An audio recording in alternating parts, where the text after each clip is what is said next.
There it is. What is going on, everybody? Good morning.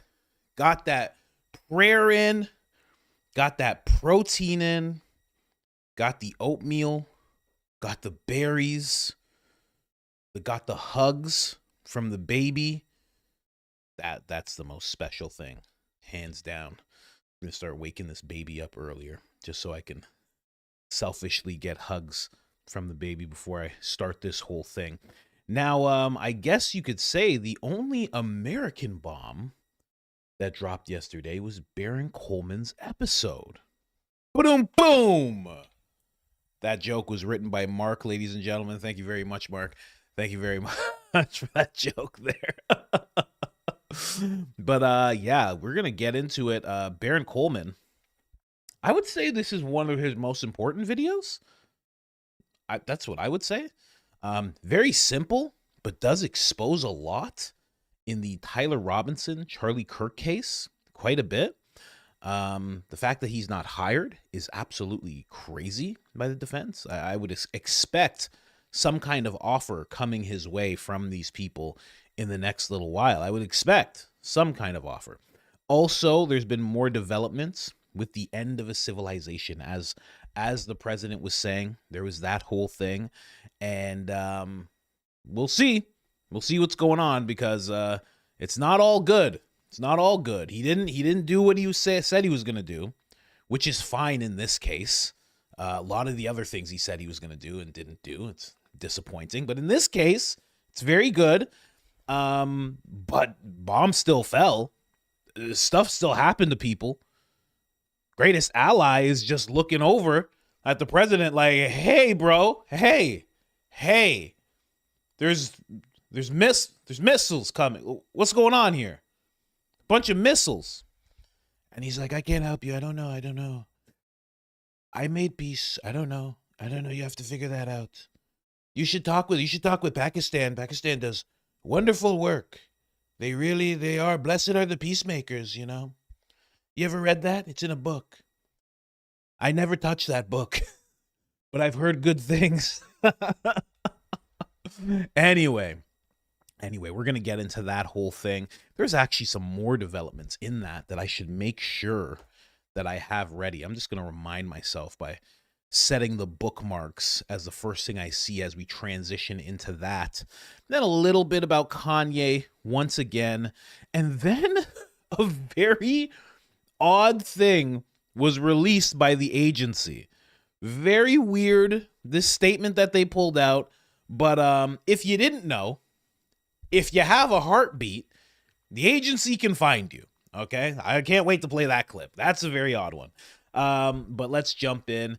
First things first, ladies and gentlemen, let's just see the tribute made by this person for yesterday's episode. Oh man, I gotta make the screen way smaller. Way smaller. I know it's huge. It's huge. That's what he said. That's what who said? Coach Colin. That's what he said. Anyway, boom. There you go. Make it even, gotta make it even smaller because we got a real small guy in the actual, there you go. Intellectual dork web. I mean, I'm telling you, Mark, you hit the nail on the head the first time. You don't need to mix that up. This is perfect. Look at that. This person made a whole little tribute. Look at that. Look at that little suit.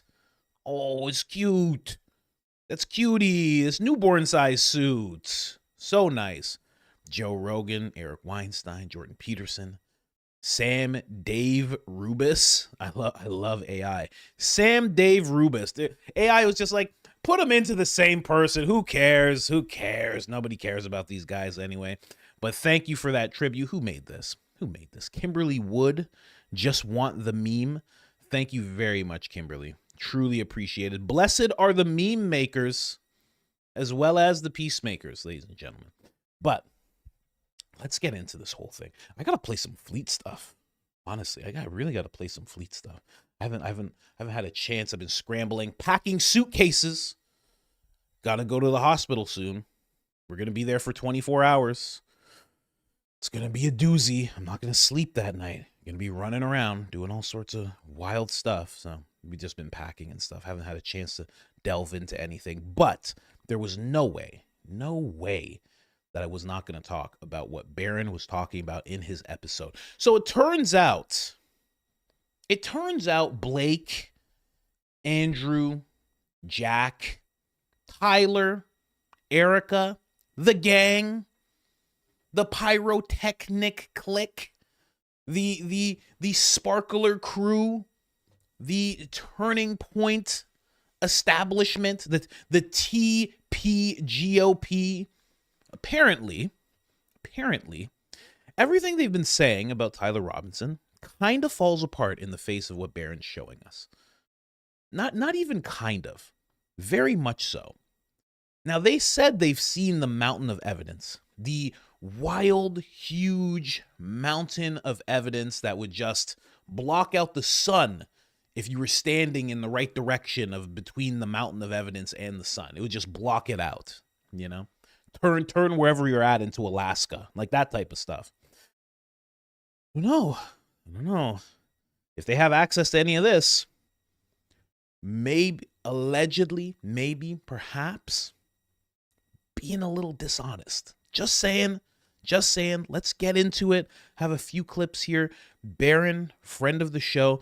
Oh, and Baron, I said you made a big sale when you came out with those black hoodies, sir. Oh, you'll see. Oh, you'll see. Anyway, I'm going to be wearing them all the time. All the time. But give me this. Give me this, Baron. Hold on. Give me this. Give me high IQ outfit, okay? Written in the font that you use for your logo. Your boy's an idea machine. Oh my gosh. I'm just saying, consider it. Just take a look at the mock-up and see how that feels just right on the chest there. Because if I can walk around with that in sweatpants while holding a newborn and walking with my little girl who's dressed in all sorts of wild, ridiculous stuff, I mean, that's my life. Perfect. Just perfect if I could just have that all the time. Just saying. But either way, you made a big sale, my friend. Big sale. Let's get into Baron Coleman, ladies and gentlemen. One of the biggest episodes. I don't say that lightly. I'm not saying that just because we're friends and I like the guy. I think this is one of the biggest ones. Because this really does make things fall apart. What do they say in the face of this? I hope people from Turning Point, I hope people clip this episode up enough that Blake or Andrew or someone has to answer to what Baron is saying here. Because it's big. We're going to play some clips. I'm going to walk you guys through what I think is standing out the most to me. But let's start here. Office is closed for the night. Closed for the night. Okay. But until I've had the opportunity to speak with someone, I'd like to remain silent. Now, let's just talk about the what first. Does this sound like the way it was reported? Is this consistent with what everyone reported, which is he's not cooperating? He's dug in. He's remaining silent. No, not at all. And that's the part the defense team chose to key in on. The content, the what. I'm going to get to the when in a second. But the what. He chose to decline for the time being to say anything until he's had an opportunity to talk to a lawyer. He even named a particular lawyer, a guy named Doug Terry. We'll look at him in a second. He was right. He's a pretty good lawyer. That's who he wanted to talk to, and his parents were trying to get a hold of him. His office was closed for the night. I think that's a key fact. His office was closed for the night. It lets us know what day this took place. But I'll get to that in a second, too. We already know what day it took place. It took place on September 11th. I can almost guarantee you. Now let's look at the when, because the when is going to play a huge, huge component in tonight's show. This exchange started at 6:25 p.m. There's no reason in the world the defense would have put the time in this document if they didn't want us to see it. This was a message to people like this show, Candace, Owens, and others who are looking into this matter saying, I don't think Tyler Robinson did it. That timestamp right there is a loud clarion signal to us, to you, the audience. They know that they can and can't say certain things publicly. The defense can't come out and say, you realize he was Mirandized at 6:25 p.m. on the 11th. You know what that does to the timeline, right? They can't say that. One, it would be unbecoming of them. But two, it goes right to the heart of defense lawyers shouldn't be trying the case in the public. And there's potential ethical implications with that. But they can put anything they want that they feel like is relevant for the judge to help make a decision into the pleading. I don't know why the time matters for them. Whether he said this is totally plenty. All you need to know is, for the purpose we're trying to make, all he said was he wanted to talk to a lawyer first. We even have the bait stamp time, right? Because there's a transcript here and it has the time on the video. So on the video, it's the 3 minute and 36-second mark. If you're just trying to identify where it is, that's plenty. You don't need anything else. But they didn't choose to just include the text. They didn't choose to just tell the judge, if he wanted to double check the words, where to go look. They chose to put the time of day. Ladies and gentlemen, let me tell you, the defense is watching. And I'm glad they are. I have to just say really quick, they weren't putting that timestamp out there for me. I don't know about the rest of you. Baron is saying this is like a blaringly loud thing. Not to me. Not to me. I didn't see anything like this coming. Right? Baron and Daisy, for Baron and Daisy, it was like red alarm bells and for the rest of us, we're just like, is Baron going live today? What's he talk? Tuesday? He doesn't usually go live Tuesday. Huh? What's going on? That's how it was for me. I'm just saying, I was talking about giants while this episode was going on. I was talking about the Smithsonian and stuff like that. I'm just saying. It wasn't blaringly obvious to me. I would have made the episode if it was very obvious to me. I'm just saying. So thank you, Baron. Thank you for including us in that. But I haven't heard anybody else bring this up. Not Candace, not a Ian, not me, not a tip coming in the emails. I haven't seen anything like this at all. So thanks for including me in the high IQ outfit there. But I'm just saying, I don't know about the rest of you. Yeah. This was a key inclusion in this document. This inclusion in this document was a signal to shows like this. They're lying about Tyler Robinson. And I want to tell the defense, we hear you. And I want to tell the prosecution, you should be ashamed of yourselves. I want to tell the FBI and the governor, you should be ashamed of yourselves. I want to tell all the Fed slop eaters over there just mowing down on Fed slop, you should be ashamed of yourselves. You should reevaluate your position based on that timestamp alone, and tonight's show is going to prove it. Tonight's show is going to prove it. Because I want to do a little math. Want to do a little math, guys. He was Mirandized at 6:25 p.m. I guarantee you that was the night of the 11th. Why? Because why would they wait to hire a lawyer until the evening of the following day? They announced at 7 a.m. that he had been captured. He turned himself in the night before. You're going to turn your son in on a potential capital case, but you're going to wait 24 hours for some reason to call a lawyer after business hours the next day? Guys, he was shot on a Wednesday. That means September 11th, or he was taken down on a Wednesday. I don't want to say shot. He was taken down on a Wednesday. That means September 11th was a Thursday. You're trying to hire a lawyer for your son to save his life, to keep him from being executed by the state of Utah. You are not going to wait until Friday night to pick up the phone and start calling a lawyer and say, well, I guess they're closed for the night. And he didn't say closed for the weekend. He said closed for the night. I'm telling you right now, this 6:25 is September 11th. And I dare someone to say otherwise. I dare someone to say otherwise. They will be wrong. All external evidence, all context clues point to the fact that this was 6:25 p.m. on the night of September 11th. And I'm about to show you why that's so devastating to the Fed slop narrative, why that's so devastating to the cops, why that's so devastating to the FBI, and why it points to the fact that Tyler Robinson was set up. This is a big show. I hope you're glued in. Why haven't they hired him? This is so funny. Why haven't they hired him yet? This is very weird. I would just be, if I was Tyler Robinson, listen, guys, I have all sorts of people calling me. I have ladies sending panties and all sorts of weird stuff like that. I know Baron Coleman exists. I know he exists. When are we going to have him on our team? That's all I'd be. What's going on? Dad. What's happening? What's happening? Where is he? Can we just... so fast. Because, even when people are locked up, they're still clued in. They're still clued. If he's in a place where he interacts with anybody, they're clued in. You know, guys are shoving smartphones right up inside themselves. They are. I know it's gross. I know you couldn't imagine this thing, but they do it. They just, yeah. Someone's clued in. Come on. What are we talking about here? It's ridiculous. They need him on the team, clearly. Let's see. Where were we there? I just want to make sure that we're I don't want to get too close. I'm gonna keep jumping. It's really this like half hour mark to like hour and a half mark where I'm just like, man, there's just so many important things there. Let's jump in here. Baron is riled up. Baron is much smarter than the Turning Point team, I have to say. I don't know about the prosecution, right? Who knows what they have, but they should be ashamed of themselves, according to Baron. So take that on high IQ authority right there. But I mean, way smarter than Blake and all these guys. It's very interesting. That's why he decided to go hard on Blake and everything. He was like, oh, okay, I've gauged this for a few months now. These guys are morons. He's like, okay, I can tweet at morons. He's like, oh, let's see what happens. That's why he's doing it, you know? Anyway, let's keep going here.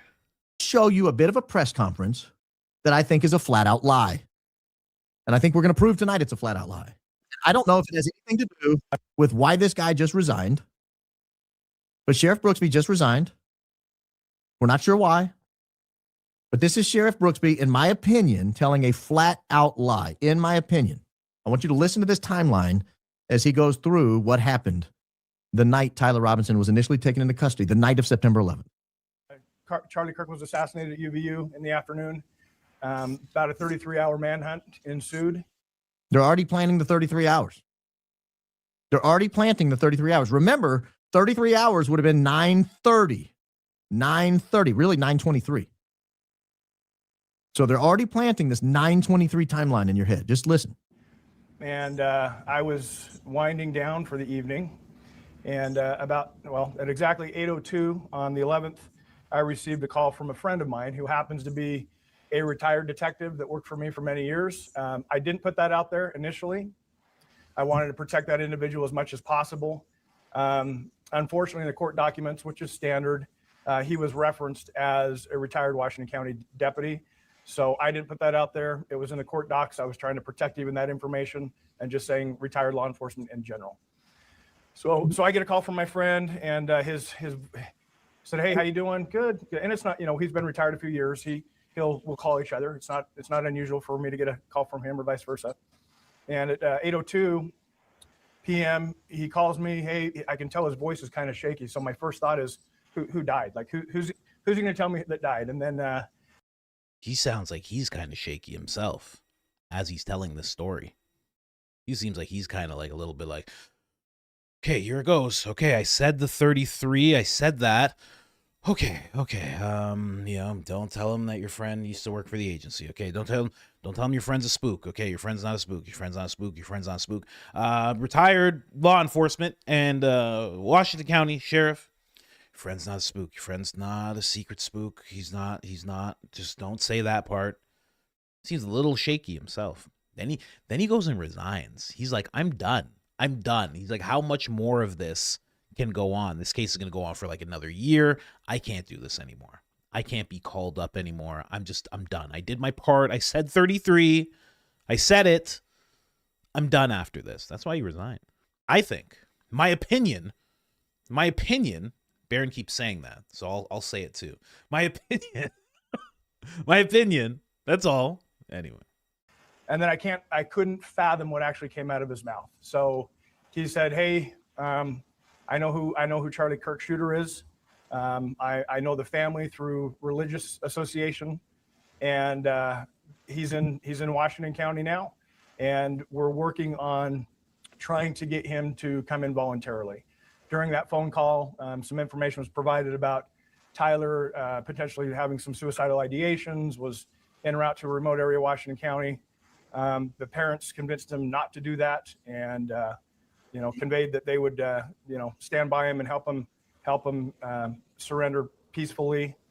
So at that point, that phone call was 1 minute and 41 seconds. I immediately called Sheriff Mike Smith in Utah County. That call was 1:41. He said it came in at 8:02. 1:41 would be 8:04. 8:04 p.m. That's his story, and he's sticking to it. He might have stuck to it all the way to retirement. He claims he got a call at 8:02. It lasted 1:41. That's a lot of talk in 1:41, but whatever. He immediately calls Sheriff Mike Smith in Utah County.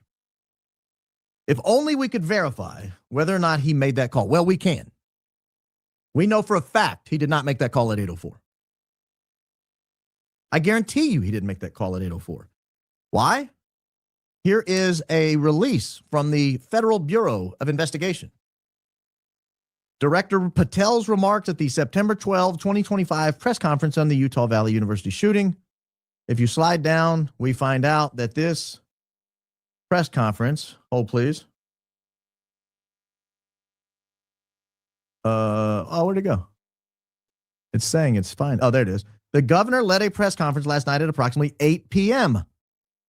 So at 8 p.m., there's a press conference. Governor Cox is there. Kash Patel is there. Wonder if anyone else was there. You want to take a stab at who might have been on the stage at 8 o'clock, not taking a phone call from the sheriff of Washington County? Anyone want to guess? Anyone want to guess? I'll be happy to tell you. I'll share it with you. I'd love to spoil the surprise. Remember, at 8:04 p.m., supposedly, the sheriff of Washington County is calling the sheriff of Utah County. Well, this is a press conference that was taking place at 8 p.m. And his team. It's great to have them on the ground with us tonight. We've had several briefings, and he's had an opportunity to walk the crime scene. We appreciate our local law enforcement here. Again, we have Mike Smith, who is the county sheriff here. Oh, Sheriff Mike Smith, the county sheriff. He's here, and he looked right at him. I'd like to thank the local law enforcement here. Sheriff Mike Smith, who's here with us. Oops. What's going on? This is terrible. This is terrible. I mean, depending on what side of things you're on, right? Terrible if you're Blake, right? I know the pain Blake has. When we're stressed, there's no hair for us to rip out. You can't really go at beard hair the same way. It doesn't have the same umph, as when you get to grab something up there. We can't do that type of thing, right? What are they going to do? What are they going to say? What are they going to say to all of this? I'm serious. Guys, I hope Barron approves of this, but people should be clipping this up and putting this out there, because what do they say to all of this? What is Jack Posopic, who's just been chanting like a Shaolin monk? He's just been chanting on X, a leftist offed my friend, a leftist offed my friend, they celebrated, a leftist offed my friend, they celebrated. What are they going to say to all this? This is serious stuff. I don't know. I don't know who has the title of Columbo. I would say Candace. Depend. Who knows what comes out next week? Who knows, right? But my God, Barron is up there. Barron might be the Columbo. Candace might be your whole other thing, the queen of receipts and whatnot, because Columbo didn't bring receipts. Columbo would do stuff like this. Some of you too young. You don't even know who Columbo is. Believe me. Just Google him. Brown trench coat. You're going to see him. You're going to know right away. One more thing. I just want to, it's interesting you say that. I always had one eye closed. Really wild. Columbo is who Mark Levin sees when he looks in the mirror. That's what Mark Levin thinks he is. He thinks he's Columbo. He's not. Barron is. Barron's Columbo. And I don't even mean this as an old joke. I don't even mean it that way. He is the Columbo now. That's it. He has that accolade upon him. There is no one else who is as Columbo other than Barron. Barron is Columbo. That's it. I don't know. That's it, man. Wild. I mean, I don't even know what to say about this. So, what am I supposed to say? Allegedly? My opinion? So, they're lying? Like, I don't know why I'm not allowed to say that. It's like pretty clear as day that you're really not allowed, for some reason, when you're like on here. But it's like, what else happened other than they made that up. Now, one thing Barron does talk about is the whole 33-hour manhunt thing, right? And, he says it's so, it's for one reason. I go towards the reason that they're doing that and forcing this whole 33 thing. It's a ritual. It's a ritual. It's a signal. I think that, in my opinion, perhaps, allegedly, maybe, huh? How many different things do I have to say? Not really. All this is just for entertainment purposes. What am I supposed to say? I think that's what it is. That's the only reason that they could be doing this. Candace showed the whole thing. Andrew saying 33 minutes before this, we got this guy, 33-hour manhunt. Cash Patel, 33-hour manhunt. What was his name? Mike Smith, the sheriff there, he says 33 hours as well. I mean, there's a reason that they're doing that. There's a reason. I don't fully understand it. That's why I kind of just say, I think it's linked to ritual. I can't fully say what the ritual is. I don't understand. I can't say it's Masonic. I can't say it's anything like that. I can say it's like a cult, because a cult is a pretty broad word when you think about it, right? When you know the meaning of it. I can say it's some occult thing going on, for sure. For sure. Steeped in numerology, steeped in secrecy, steeped in deception. That's where I'm at with it. So let's move on. Okay, we're going to move up like 20 minutes in the podcast. There's another part that becomes very, very interesting. Here, let's go. Let's hope I don't have this on double speed. Did I do it? Look how light his hair is. That kid's hair's black. Look, you can see it that's black hair. Now, let's just look at some of these other images. Where is the curly back hair? Where are the curly sideburns? Where's the right angle on the cheek? Where's the hard, sharp right angle on the cheek? I'm not seeing it.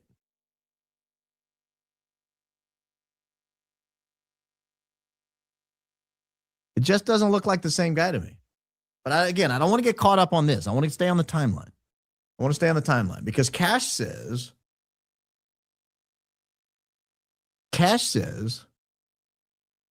that it was after the 8 o'clock call, after the 8 o'clock release, the father goes, yep, that's my boy. And that's why they had him in custody by 10 o'clock. Let's look at that.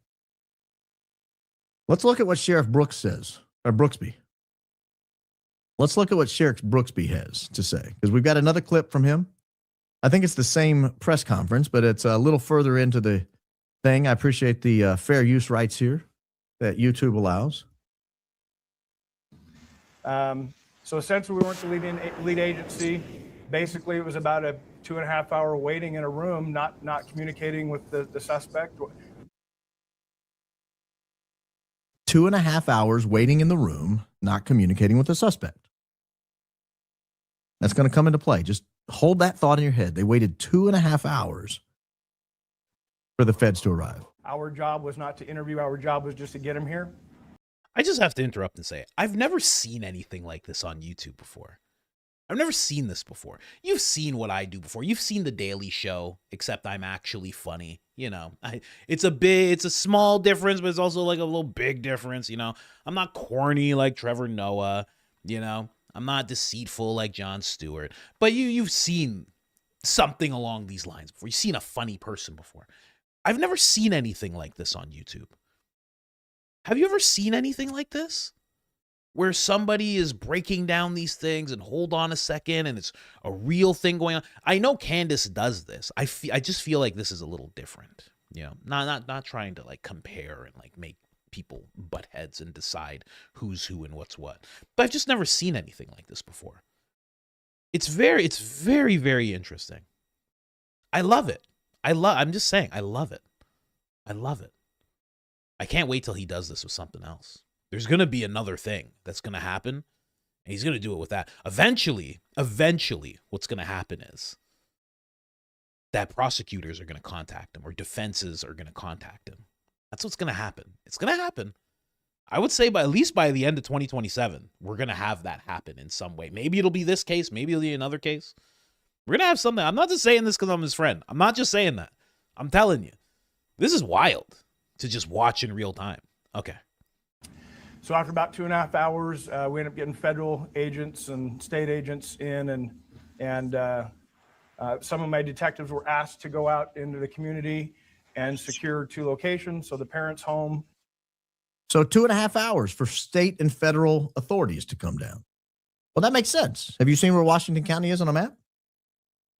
Washington County is way the hell down there. It's in the middle of nowhere. I'll show it to you on a map. Let's go to St. George, Utah. This is St. George, Utah, way down yonder way in Utah.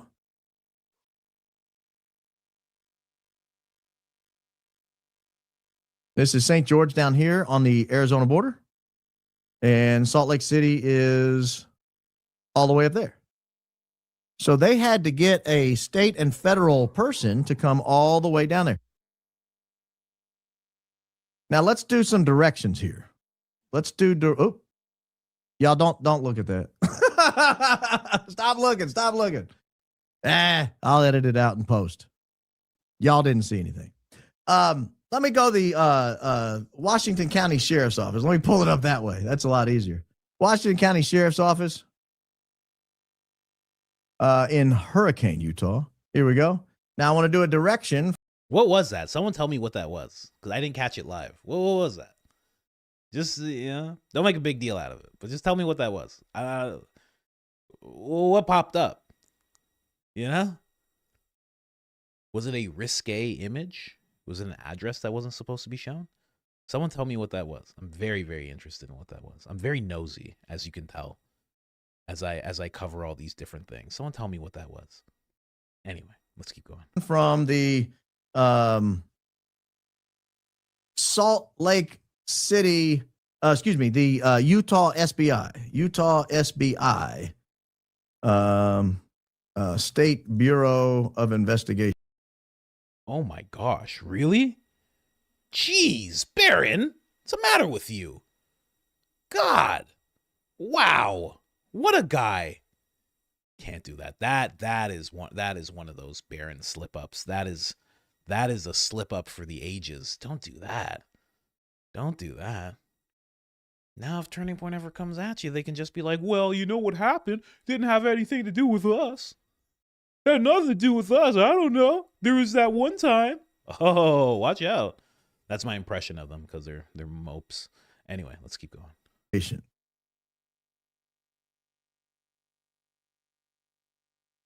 There we go. Now we can do it without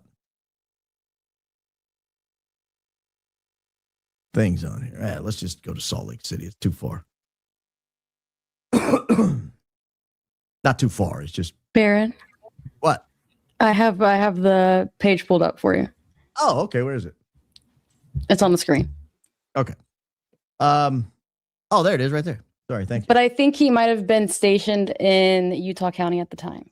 So Okay, that's where it's mapped from. But give or take 25, 30 minutes.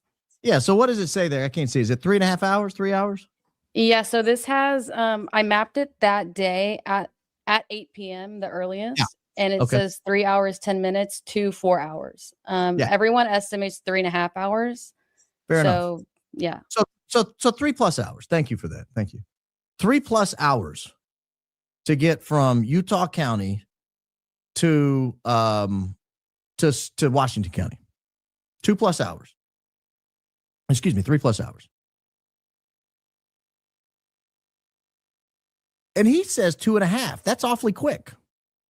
The timeline, it's evidence to me the timeline is already starting to break down. Just like when he said, I called him at 8:04, but we can see he was at a press conference at 8:04 on the screen.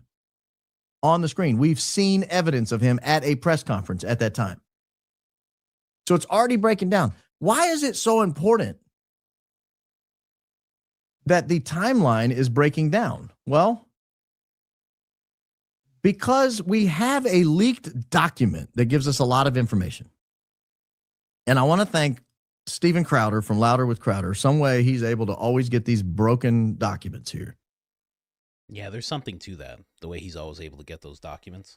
Mr. Crowder. I don't know why it's always him, but somehow he always seems to get it. Kind of like back in the day with Balak's Tones. The way he was always able to get information. You're like, well, guess it's just some hard-nosed journalism. Maybe. I don't know. You have to. Could be hard-nosed journalism. Could be something else. I have no idea. I have no idea. But I don't know. I'm very I suspect a lot of things. I'm suspicious. I'm a little paranoid. You know, you're always the one who gets the weird documents, you know. Anyway. Let's keep going here. Let me see if I can make this a little larger so we can all read together. Steven Crowder, for whatever reason, is always able to get these breaking documents that no one else can get. This is page 1. Let me go to page 2 here. Page 2. Oh, gosh, that's going to be so small. There we go. You see that arrest date right there? Arrest date, September 11th, 2025. That's the date he was arrested. That's the original arrest of Chyler James Robinson. 10 p.m. 10 p.m. He was arrested by Brian Davis. If you don't know Brian Davis's name, he's the one that did the probable cause statement. We've talked. It's so even the date he was arrested, it's so steeped in numerology. Like, there was a reason why that date is the marker of something else terrible that happened. Like, it's so steeped in this numerology. It just screams. And again, I can't pin it down completely, but something was going on. Like, when that first thing happened on that date that we're talking about, that first thing all those years ago, you know, it was quite an emergency. And there were some things that were done in response that weren't the best for the general population of people. And now we have another thing that's taken place on the 10th, but then all of a sudden all these wheels start turning on the 11th. And the next thing you know, there's a 33-hour manhunt, right? They're putting all this into play. The next thing you know, it seems like there's some kind of crazy war brewing. And the last time this happened, out of nowhere, the response was some crazy war brewing. And it seems like there's going to be, perhaps, maybe, another forever type of war. And obviously, you say forever, you know, means like for 10 years, 15 years. It just seems very much like that's what's happening. And again, the reason that I always talk about, occult and whatnot, is because they need consent and they need things to happen at a certain time, on certain dates, and they need the consent so they can do the things that we see them doing. That you say, no, I didn't consent to, but the way their karmic law of consent works, you don't actually have to sign anything and shake your head yes. You just have to participate. It's very weird. I can't stop talking about that. I should really go deep. Me and Lance should go deep into that at some point. Something here. Daisy said something. We'll see what Daisy said in a second. Hold on. Talked about Brian Davis. The arrest date, 9/11. We've already proven he was arrested on the evening of 9/11, 10 p.m. You go back. You remember if we go back to the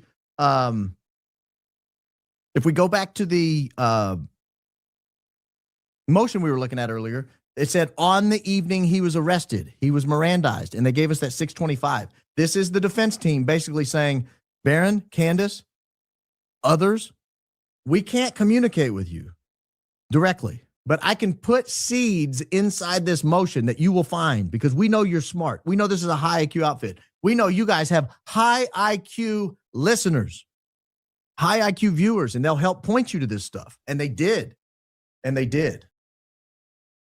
Brian Davis, if he came from Utah County, Daisy just showed you, it's a 3+ hour drive.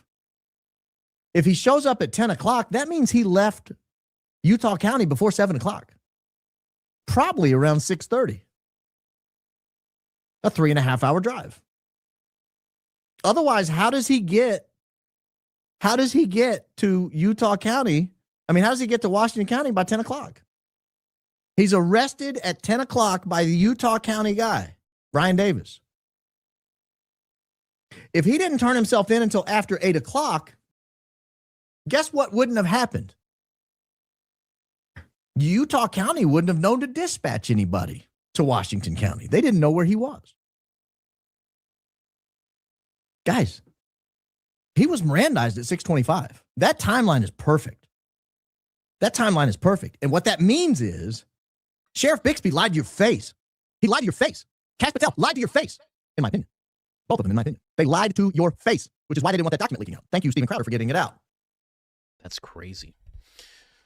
This is nuts. This is nuts. I'm telling you, this is a really big deal. This is a really, really big deal.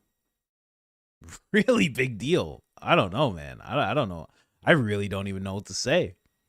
What happens here? You know? Barron needs security, obviously, right? Because whoever's doing this is using the number 33 a lot and, you know, 9 and 1s and stuff like that. Yeah. I'm telling you, I know it's something he's not a big believer in. I certainly am. I mean, I've seen it too much throughout the world, throughout so many events. There's a lot going on right now. A lot going on. Way more than we're even like understanding. A lot going on right now. Anyway, what did Daisy say? What did Daisy say? I'm behind. I just cackled when you said the defense wasn't putting timestamps out there for me. The rest of us, is Barron going live today? I was talking about Giants. I was. Me and my wife, we were talking about Giants. We were talking about Kandahar Giants. That's what we were talking about. I didn't see any 625. Not me. No. I was making jokes about Giants. We were talking about the Smithsonians. We were talking about Giants in America. We were talking about all sorts of wild things in the members thing. We weren't talking about anything like this. Not even close. I'm just saying. This is wild, man. Your face, which is why they didn't want that document leaking out. Thank you, Stephen Crowder, for getting it out. No other explanation for how they picked him up at 10 o'clock. You cannot get from Utah County to there in less than 2 hours. Doesn't work. Timeline doesn't work. But there's another thing that was critical. Another thing that was absolutely critical to this whole thing. We had to get a confession. Out of this guy. You know, that's a big part of the fed slap. You know, he confessed. Talked to his friends on Discord and confessed. Interesting. When did he confess on Discord? Well, let's find out. Because Newsweek has an article with the screen cap of the Discord confession. You guys have heard about this. I don't know if you've ever seen it. But this is very interesting. And I don't see how this is Tyler Robinson. Ladies and gentlemen, this is evidence of fed slap. Oh, God. Tyler Robinson's Discord messages revealed. No. It's interesting here because what we have is a date of 8:57 p.m. Now, it's interesting, and I'll show you why it says 8:57 when it's really 7:57. 8:57 because the guy who captured this was in Wisconsin. His name's Klippenstein. Here he is right here. Utah Governor's Office via AP Ken Klippenstein. When Klippenstein captured this Discord chat, he was in Wisconsin, so it was timestamped in Wisconsin, just like. I don't know if we can trust the Klippenstein. I'm going to be honest with you. I don't know if we can trust the Klippenstein. I don't know. You think we can trust this Klippenstein character? I have no idea. Where is he located? Wisconsin, you said. You have a VPN? Where is he really located? I don't know. It just seems like an odd name, you know? Just Klippenstein. I don't know. I don't know what part of that name we can trust. I don't know. He's clipping things. Klippenstein. I don't know. We got to check that guy out. Is he working with any intel outside, any foreign links on this Klippenstein character? I don't know. This Klippenstein character, I don't know how much we can trust what he says is Klippenstein. Who is this guy? Anyway. My Twitter feed timestamps to Central Time, even though I'm reviewing things that were drafted on Mountain Time. And so when you see that 8:57, just understand that should be 7:57 local time.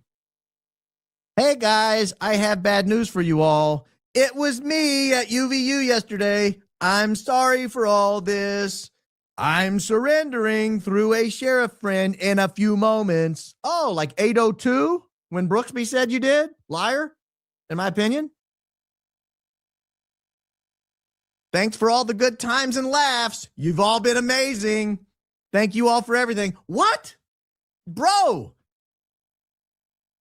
you expect me to believe that this guy was Mirandized at 6:25? And then an hour and a half later, he's all happy-go-lucky, fun confessing to his friends on Discord? Huh? Impossible to believe. Absolutely stunningly impossible to believe. No human being should buy this level of Fed slop. Period. End of story. It's absolutely maddening that this is being pawned off on us. But they had to get absolute certainty in the minds of the jurors of Utah County, which is like an 80% Republican state, that a wild, rabid leftist living with a trans furry was the one who did it. And doggone it, here's his confession. Now notice, we don't have timestamps from all the text messages they allegedly have. Haven't seen those. Notice, they don't read anything like this. He doesn't capitalize anything here. He doesn't use apostrophes when he's using contractions. I'm surrendering through a sheriff friend in a few moments. Thanks for all the good times and laughs. You've all been amazing. Thank you all for everything. Huh? Like, that's what you say when you're retiring from a rec league basketball. Thanks for all the laughs. Hey, guys, I didn't even know that was the message. Thanks for all the laughs, guys. You guys have been fantastic. So, guys, anyway, thanks for all the laughs. You guys have been wonderful. I recently murdered someone, so I will be heading off to where I have to go to. I have a sheriff here with me. Just wanted to send you guys this one last message. You guys have been absolutely fantastic. You know, I did it because I felt like it. I didn't like the guy. Yeah, it was Charlie. It was Charlie Kirk. Yep, that was me. Anyways, guys, it's been a real good time with each and every one of you. The memes we have shared, the terrible things we've said to each other. I can only hope while I'm in jail, I run into some people just like you all. Anyways, guys, I gotta get going.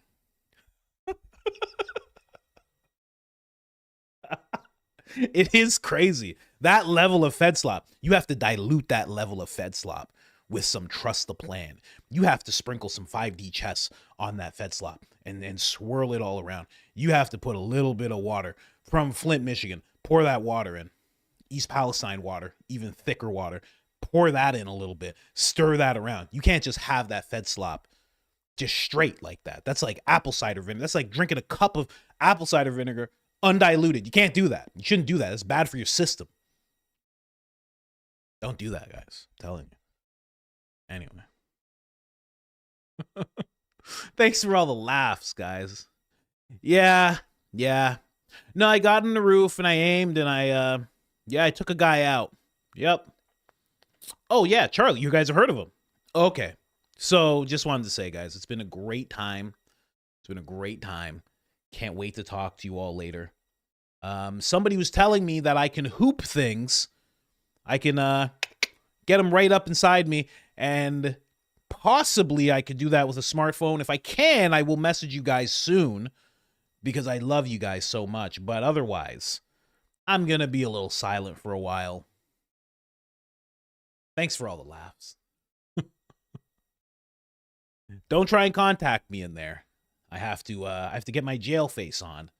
So I have to become real fierce. So can't have any of you guys contacting me because there's just way too many laughs between all of us.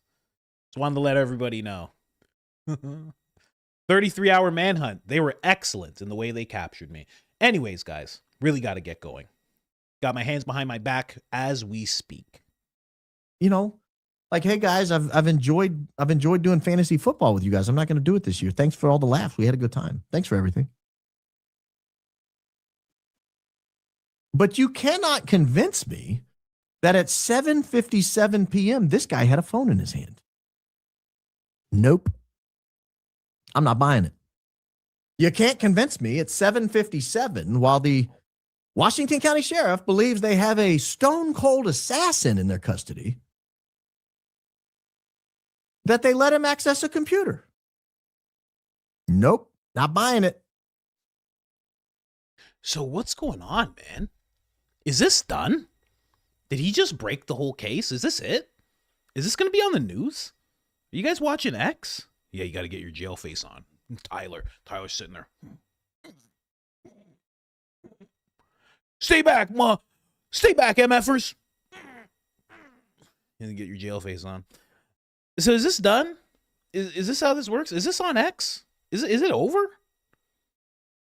Is there like a crazy coordinated attack on Barron right now? This is weird that I'm not seeing any of this. I'm just saying. Shouldn't there be something going on? Are they just going to try and ignore this? I'm seriously looking for it. I'm like, what's going on? No one's going to talk about this? This is crazy. This is absolutely crazy. We live in upside down land. We live in the upside down. No one's talking about this yet? It's just me? It's just you guys, me, Baron, Daisy. That's it? What are we talking about online here? Look, there's an account called Who Offed Charlie Kirk. How come this guy's not posting about it? How come Candace isn't posting about this? I don't understand. I'm not computing any of this. Isn't this a big deal? Or am I just tripping out? I'm just making it a big deal. I do that from time to time. It's fine. You know? I'm just saying. So I'm sorry to play so much of your episode, Baron. I do apologize for that. But this is just wild stuff. I don't know what else to say. This is crazy. What do we do from here? There's no way that anybody could allegedly, maybe perhaps, my opinion, entertainment purposes, how can anybody believe the official narrative at this point? It's really fallen apart. We're not even talking anymore about the ATF and the fact that they couldn't match up the round. People aren't even talking about that anymore. But then he just dissects this whole timeline. If this just keeps going, if the defense doesn't bring up anything he said, first off, how mad is Barron going to be? How angry is he going to be? He's going to knock all those pictures on his wall off the wall. It's just going to be black squares everywhere. He's going to knock everything off. He's just going to be so disillusioned. It's going to be crazy. He's going to be so mad, so angry, so just like baffled, right? But if they don't bring it up, then yeah, patsy. That's it. Use a patsy.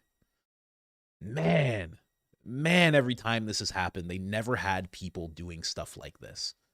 This has happened many times. This is not like the first time this is happening, you know? I know it's different because we're all of the age where we are watching and interacting and everything. Whereas when it happened before, maybe a lot of us weren't even alive.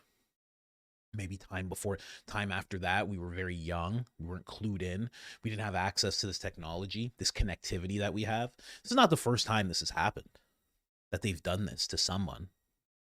I'm sure they're doing it to someone else somewhere right now as well. Oh, man. I don't know. I'm baffled right now. I'm baffled. Anyway, let's keep going. Just one more clip. Later, 2 News re-upped the request in a more generalized fashion, inquiring for surveillance videos showing Tyler Robinson walking into the county sheriff's office. Our office does not have any applicable records responsive to the request, as the surveillance footage is no longer available after the 30-day retention period. In other words, Washington County was on notice that people wanted to see this footage. They were coy in saying, you didn't ask exactly what we have, so we're not going to show you anything. Is that the exactly voice? Is that what he just did there? You didn't ask exactly what you wanted to see, so we could not fulfill your request. Sorry about that. Maybe be a little more specific next time, okay? Thank you.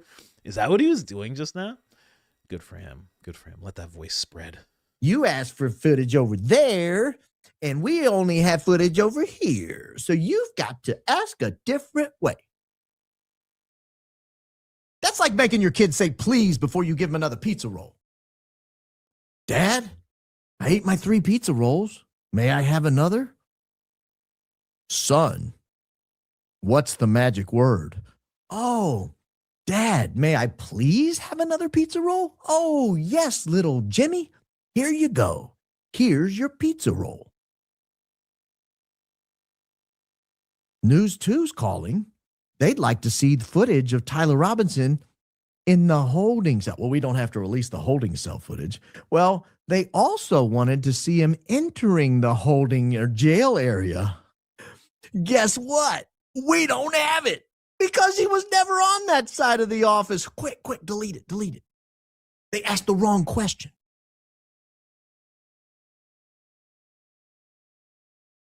Now you know why they deleted it. They're guilty as hell.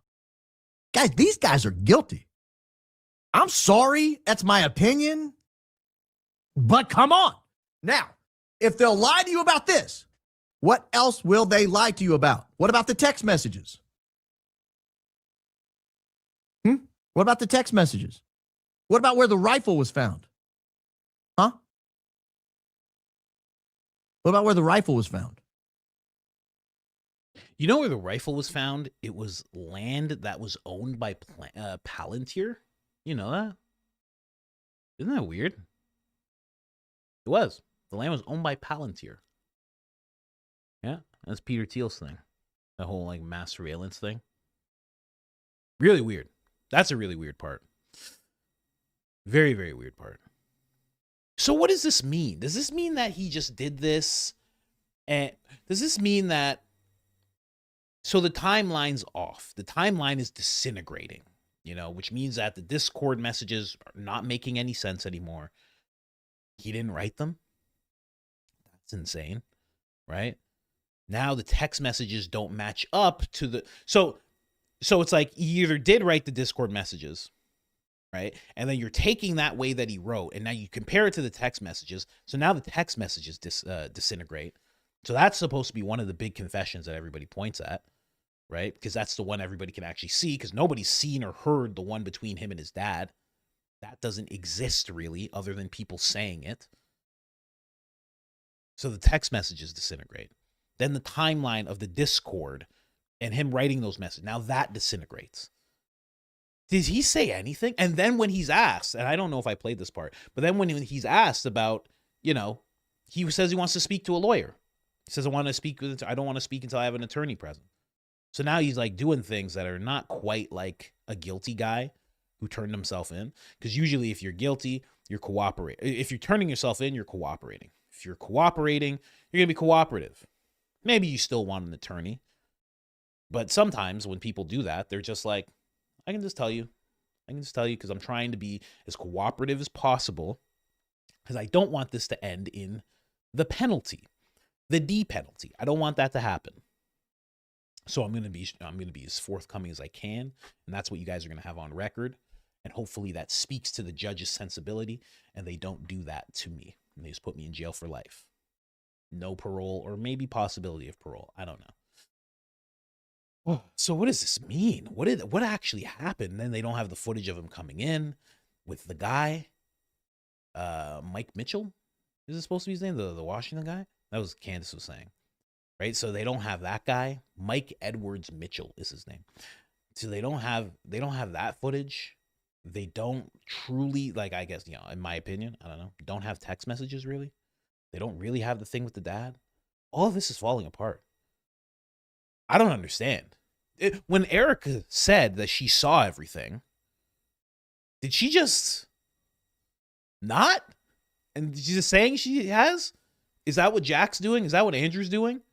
Officer Tatum? I saw the mountain of evidence.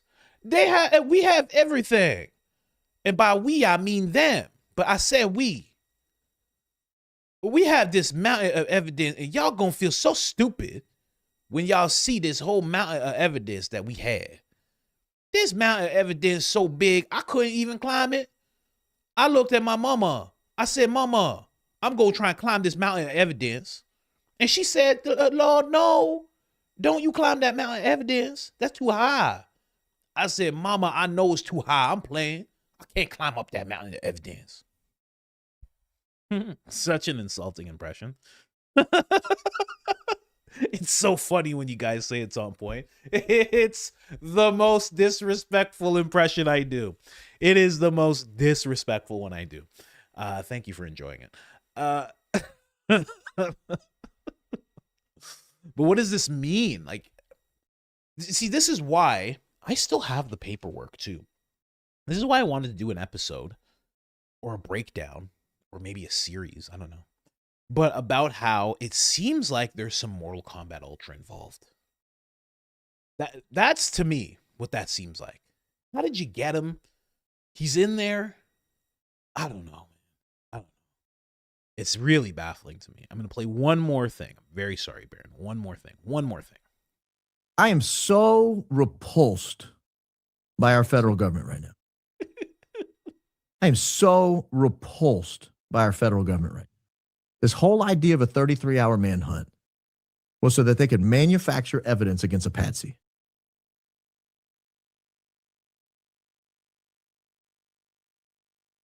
It was all so they could manufacture evidence against a patsy.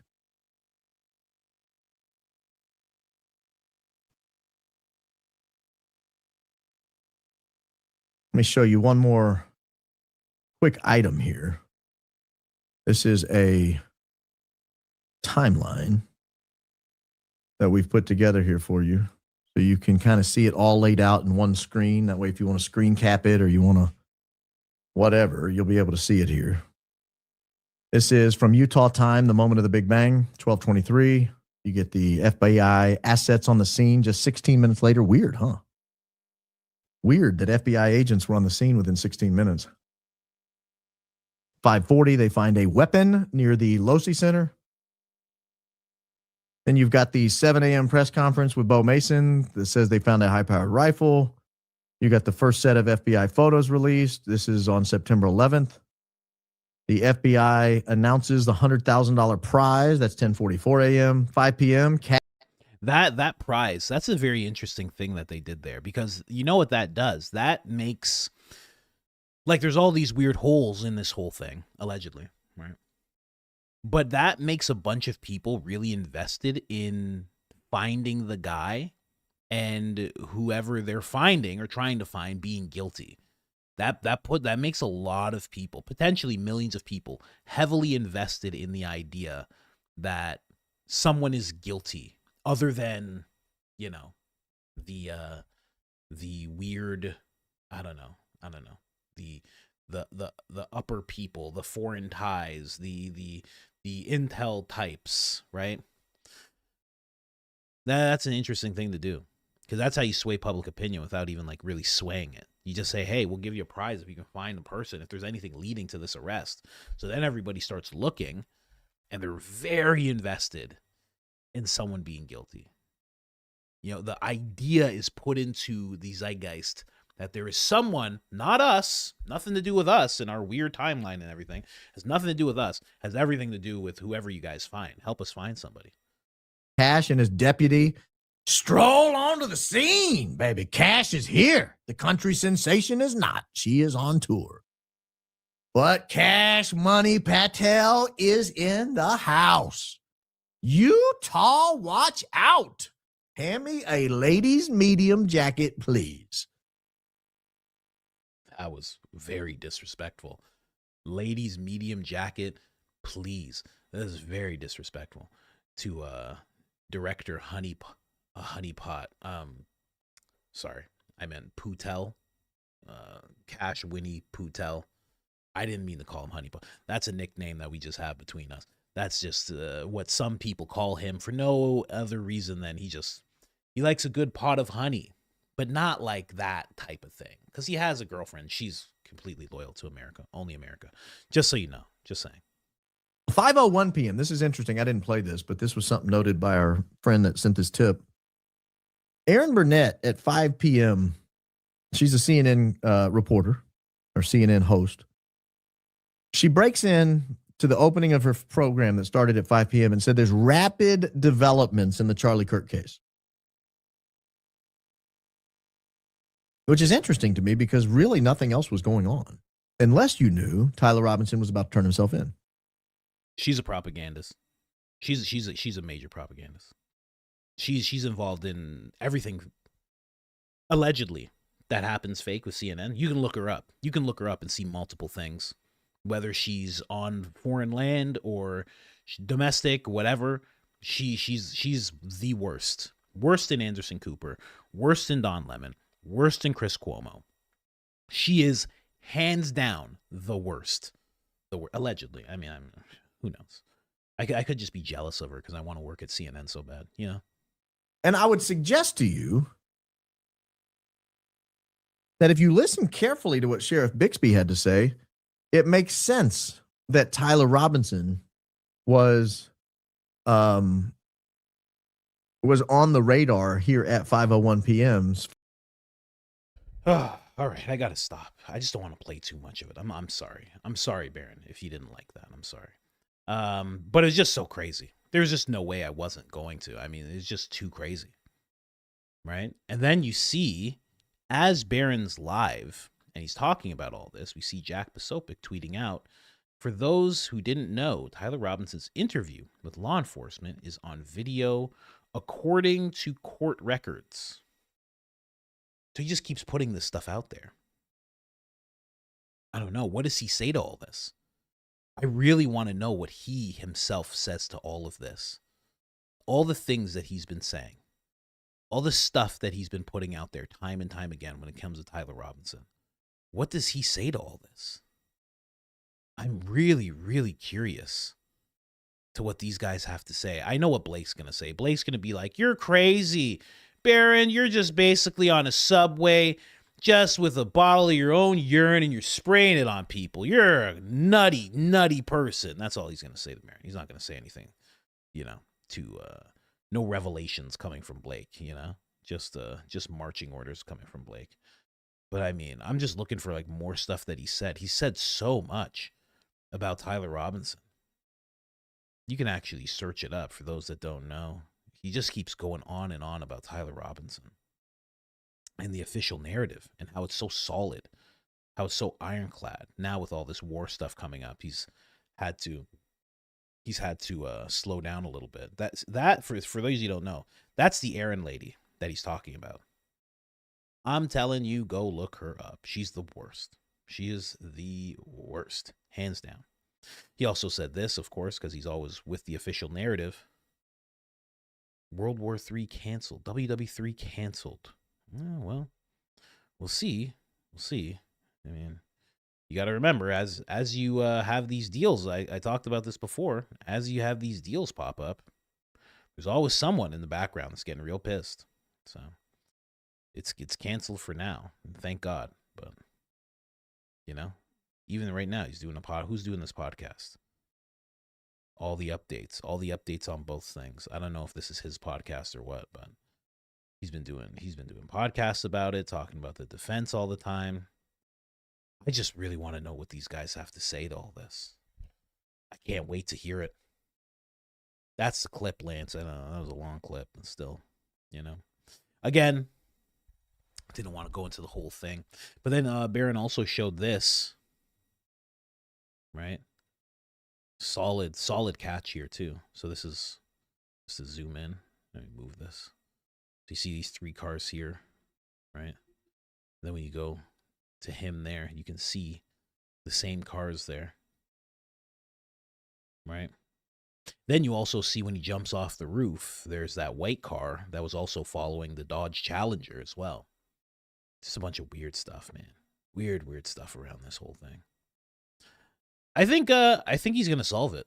Honestly, I really think that Baron is going to solve this case. I have to say, I really do think that. I think I think that's gonna happen very, very soon. Very soon. If he doesn't, that parking job was whack. Yeah. The person didn't care. Maybe because they were swinging in all crazy. Maybe because they were like, we got to swing in all crazy and quick. Maybe something was going on. Maybe there was something about to go on with whoever this is going up these stairs. But, maybe he's just like, yeah, all that was me. I don't know. I don't know what's going to go on, man. A lot of people are thinking he's going to walk. A lot of people are thinking he's going to walk based on the evidence, not based on Candace, based on what they're seeing. It seems that way. So we'll see. We'll see, man. Anyway, there's another weird thing that popped up from Turning Point. This Black Beth Dutton. She pointed this out. She says, "Oh, there you have it. Tyler Boyer claims here in April 2018, he took Candace and Charlie to see Kanye." This is to the Candace Kanye whole thing. Tyler was already close friends with Lori and Erica at the time, obviously, who was quoting old Kanye songs in her IG the same month. Coincidentally, Charlie and Candace go to that place that got hit hard just the other day, together weeks later, and Erica got it in her head to also go to that same place on pilgrimage. That's interesting. I didn't realize that. For the same dates. And we know Tyler Boyer was also behind every subsequent attempt to help Erica get in Charlie's face. That's interesting. Very interesting. Posted by Travis. Travis doing big things. About Charlie and Candace that Candace didn't share. Oh, well, there's a lot. I put one out. That was right away. I was there with them. It was like, the three amigos. I was with Charlie and Candace when we went to TMZ that day with Candace and Kanye. And, Kanye was immediately obsessed with Candace. I woke up super early to Candace's phone call. I was like, oh my gosh, got this tweet from Kanye. And so call Charlie. And by the next week, we found ourselves, we were in, Calabasas where Kanye had all his production and everything. And he was living with Kim at the time. And they were married and everything else. Basically, we took Candace there and they had their first meeting that was there.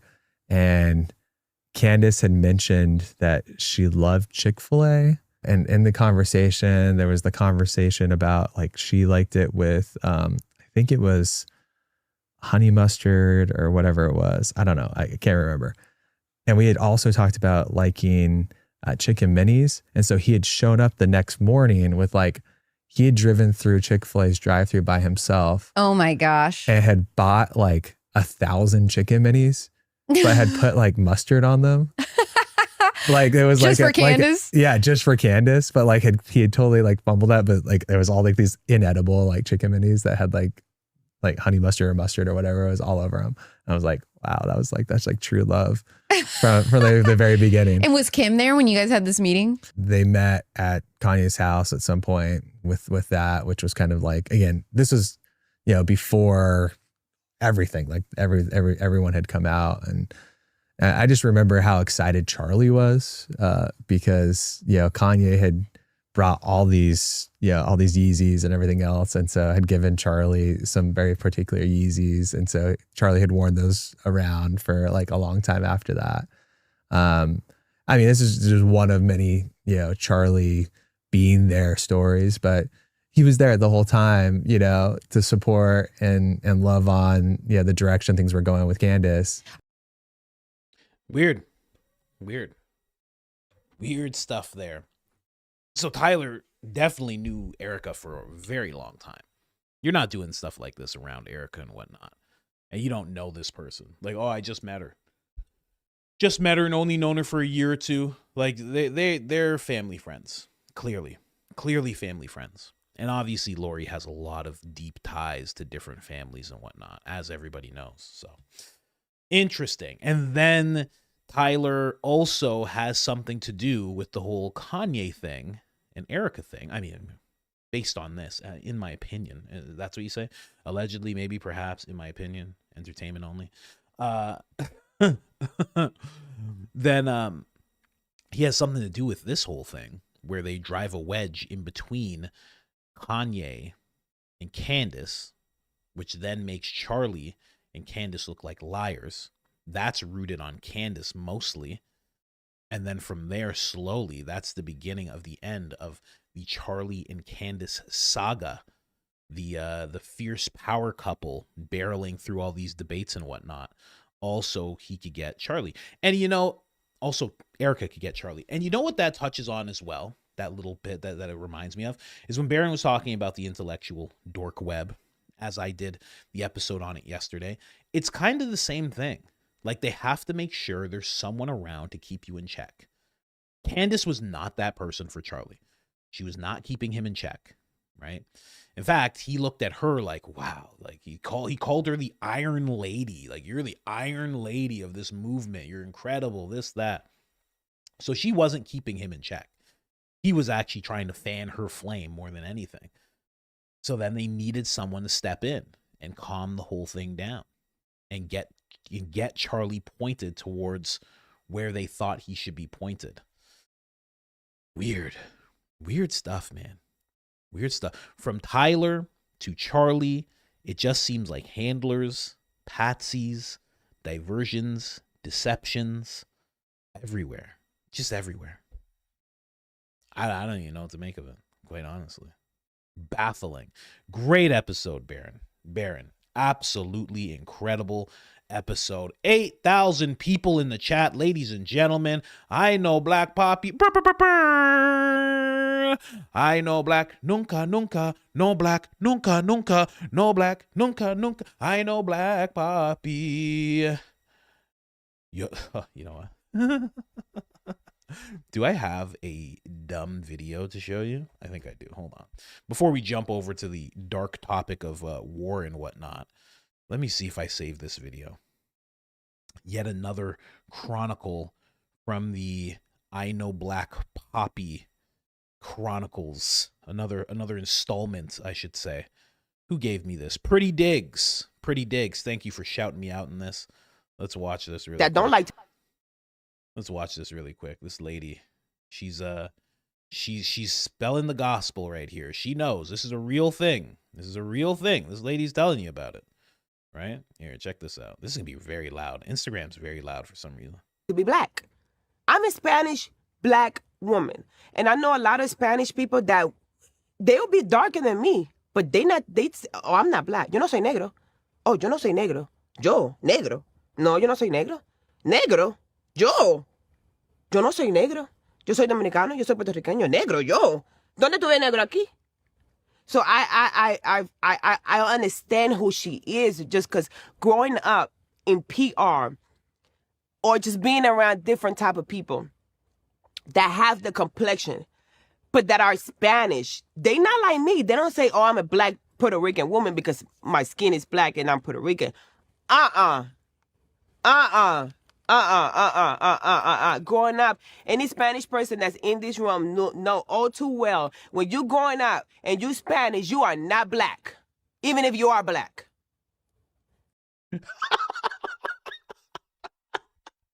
I love it. You guys thought I was making it up. You thought I was just saying it myself. Are you crazy? It's a known thing. It's a very known thing. Someone said thick AF. Hey, relax, buddy. You weren't watching the video. Did you hear anything that lady said? What's the matter with you? Anyway. You're not black, even if you are. I love it. I absolutely love it. Oh, you guys thought I was tripping when I was bringing that up. At first, when I first brought that up, people were like, what are you talking about? I'm like, you don't know? Oh, you don't know? Oh my gosh. It's the best. I love it. Anyway, just had to show you guys that. Yo soy negro. Yoy? My friend's wife's even like that. She's a Cuban lady. I'm looking at her when I first meet her. I'm like, you're clearly black. Like, she's not dark like I am. She might be like my kid's skin tone. She's light. I'm like, you're black. Like, your hair is all. I'm like, you're black. She's like, no. She's like, no, Cubana. And then my buddy comes in. He goes, bro, he's like, you want to see a picture of her uncle and her dad? These guys are darker than me. These guys are like Wesley Snipes. I'm like, so you're black? She's like, no. She's like, my dad is. My uncle, yeah, but I was like, what is she talking about? Literally. It happens all the time. I love it. I love it. It's a very fun thing to see going on. How do I add these little I have a whole bunch of thing. You know what? I'm just gonna roll through my timestamps. Sorry, my bookmarks. I'm gonna roll through it, but I'll start at the head of everything. Somebody posted this and they thought it was the coolest thing ever. They were like, haha, this is what the Situation Room looks like right now. Oh, does it? Oh, is this supposed to be a good thing? This looks sinister. Are you saying that the president is possessed by something that's making his eyes glow and is connected to this Disney World looking character? Is that what you're saying? One of these people that like hate Candace. She's like, the Situation Room right now. Owning you libs. All you libtards out there. Eat it. What? Are you trying to make demonic possession seem cool? That's not cool. Danny Darko. Yeah, right? That type of vibe. Like, this is not good. This is not good. This is the Situation Room right now.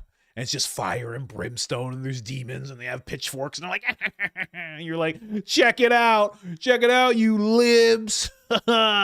What? Are you nuts? It's not cool. Anyway, let's keep going here. Please, Ben Shapiro and Mark Levin are pissed right now. So pissed right now. And I think 100% they are. We're going to go through a little bit of everything I've seen. As you guys know, this statement was released. Did I even read this? No. I did this in the members. So just to catch everybody up, basically, the president says that there is going to be, subject to the Republic of Iran agreeing to a complete, immediate, and safe opening of the Straits of Hormuz, I agree to suspend the bombing and attack of Iran for a period of 2 weeks, 2-week ceasefire. This will be a double-sided ceasefire. The reason for doing so is that we already met and exceeded all military objectives, not true, and are very far along with a definitive agreement concerning the long-term peace with Iran and peace in the Middle East. We received a 10-point proposal. They received it. Oh, I didn't realize that. And believe it is a workable basis to which to negotiate. Almost all the various points of the past contention have been agreed to between the U.S. and Iran, but the 2-week period will allow the agreement to be finalized and consummated on behalf of America as the president and also representing countries of the Middle East. It is an honor to have the long-term problem close to solution. Thank you very much for your attention on this matter. The president. This is posted by Marco Rubio. Oh, I'm not following Marco Rubio? Sure, why not? Check it out, you know? It's always cool to see Fed slop. You know, you don't want to eat Fed slop all the time, but it's cool to see it sometimes. Yeah, I'm not saying that this is just a straight up statement that's been made. Now, what happened later on, is that there was an official statement on Iran. So let me read this in case you guys haven't seen this either. So the official statement of Iran, Tehran, 7th of April, on behalf of the Islamic Republic of Iran, I express gratitude and appreciation for my dearest brothers. He, Prime Minister of Pakistan, and he, the Field Marshal, for the tireless efforts to end the war in the region in response to the brotherly request of the PM in this tweet, considering the request by the American government for negotiations based on its 15-point proposal. I've only seen a 10-point proposal. I'll show you that in a second, as well as an announcement by the POTUS about the acceptance of the general framework of the 10-point proposal as a framework for negotiations. I hereby declare on behalf of Iran's Supreme National Security Council, if attacks against Iran are halted, our powerful armed forces will cease their defensive operations for a period of 2 weeks. Safe passage through the straits will be possible via coordination with Iran's armed forces and with dual consideration of technical limitations And this is signed off by the Minister of Foreign Affairs, Islamic Republic of Iran. So that statement was released as well. That is released by the White House. That is the tweet that they put out. Crazy that these announcements are made via tweets now. I'm sure they're on websites as well, but they used to be read by people in the news, and now you see them in tweets before you see them read on the news, if they're even sent to news stations. Even the news stations have to get it off X, which is crazy. What a world. Tucker is not MAGA. Of course, that is what people are chanting. Of course, Randy Fine would say that. Hey, move out of the country, move to the Middle East. Pick any place you want, Randy. I'm sure there's one place in the Middle East that you'd love to be in. You should just go there. Anyway.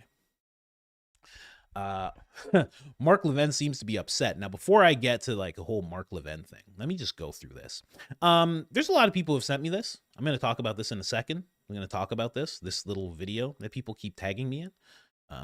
We'll talk about that in a minute, but let's just go up and down. So we have Pete Hegseth. He's going to talk about it for a second. We have Pete Hegseth there. We have the 10 points right here, just to make sure you guys can actually see this.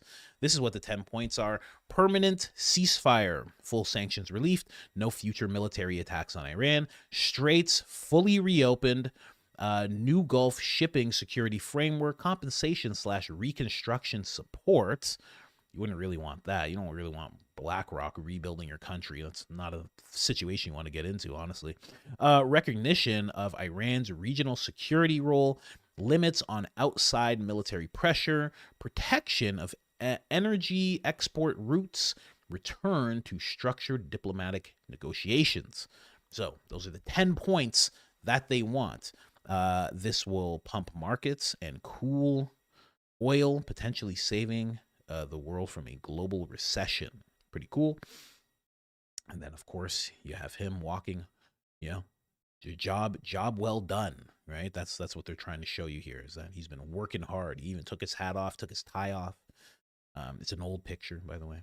Then there was another statement, and this was just 3 or 4 hours ago. So there's a couple of statements made. We'll read this one first. So this is from Department of State. A big day for world peace. Iran wants it to happen. They've had enough. Likewise, has everyone else. The United States of America will be helping the traffic build up in the Straits. There will be a lot of positive action. Big money will be made. I'm sure someone in adjacent to the cabinet has already positioned all of their stock market bets, and they're about to make billions of dollars, just like they have been from tariffs and all sorts of things. So thanks for letting us know after the big money's been made by the big players. Iran can start the reconstruction process. We'll be loading up the supplies of all kinds and just hanging around in order to make sure that everything goes well. And we're just going to be hanging around, man. We're just going to be, we're just going to be chilling, just relaxing, Nah, we're not going to be planting anything. Nah, we don't have any bug devices. No, we're not doing that. Wouldn't do anything like that. What? We're just helping you build. We're just watching. We're just like foremans. Think of us like foremans. We're just watching it all go down. BlackRock's rebuilding all your buildings here. Don't even worry about it. They do great jobs.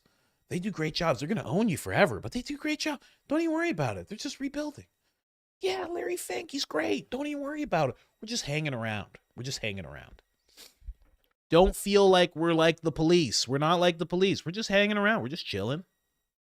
Anyway, hanging around to make sure everything goes well. I feel confident that it will, just like we are experiencing in the U.S. This could be the golden age of the Middle East. Screams it, your president. And there was another statement made. This was an hour before that statement was made. He said, America will work closely with Iran, which we have determined has gone through what will be a very productive regime change. Are you supposed to say that out loud?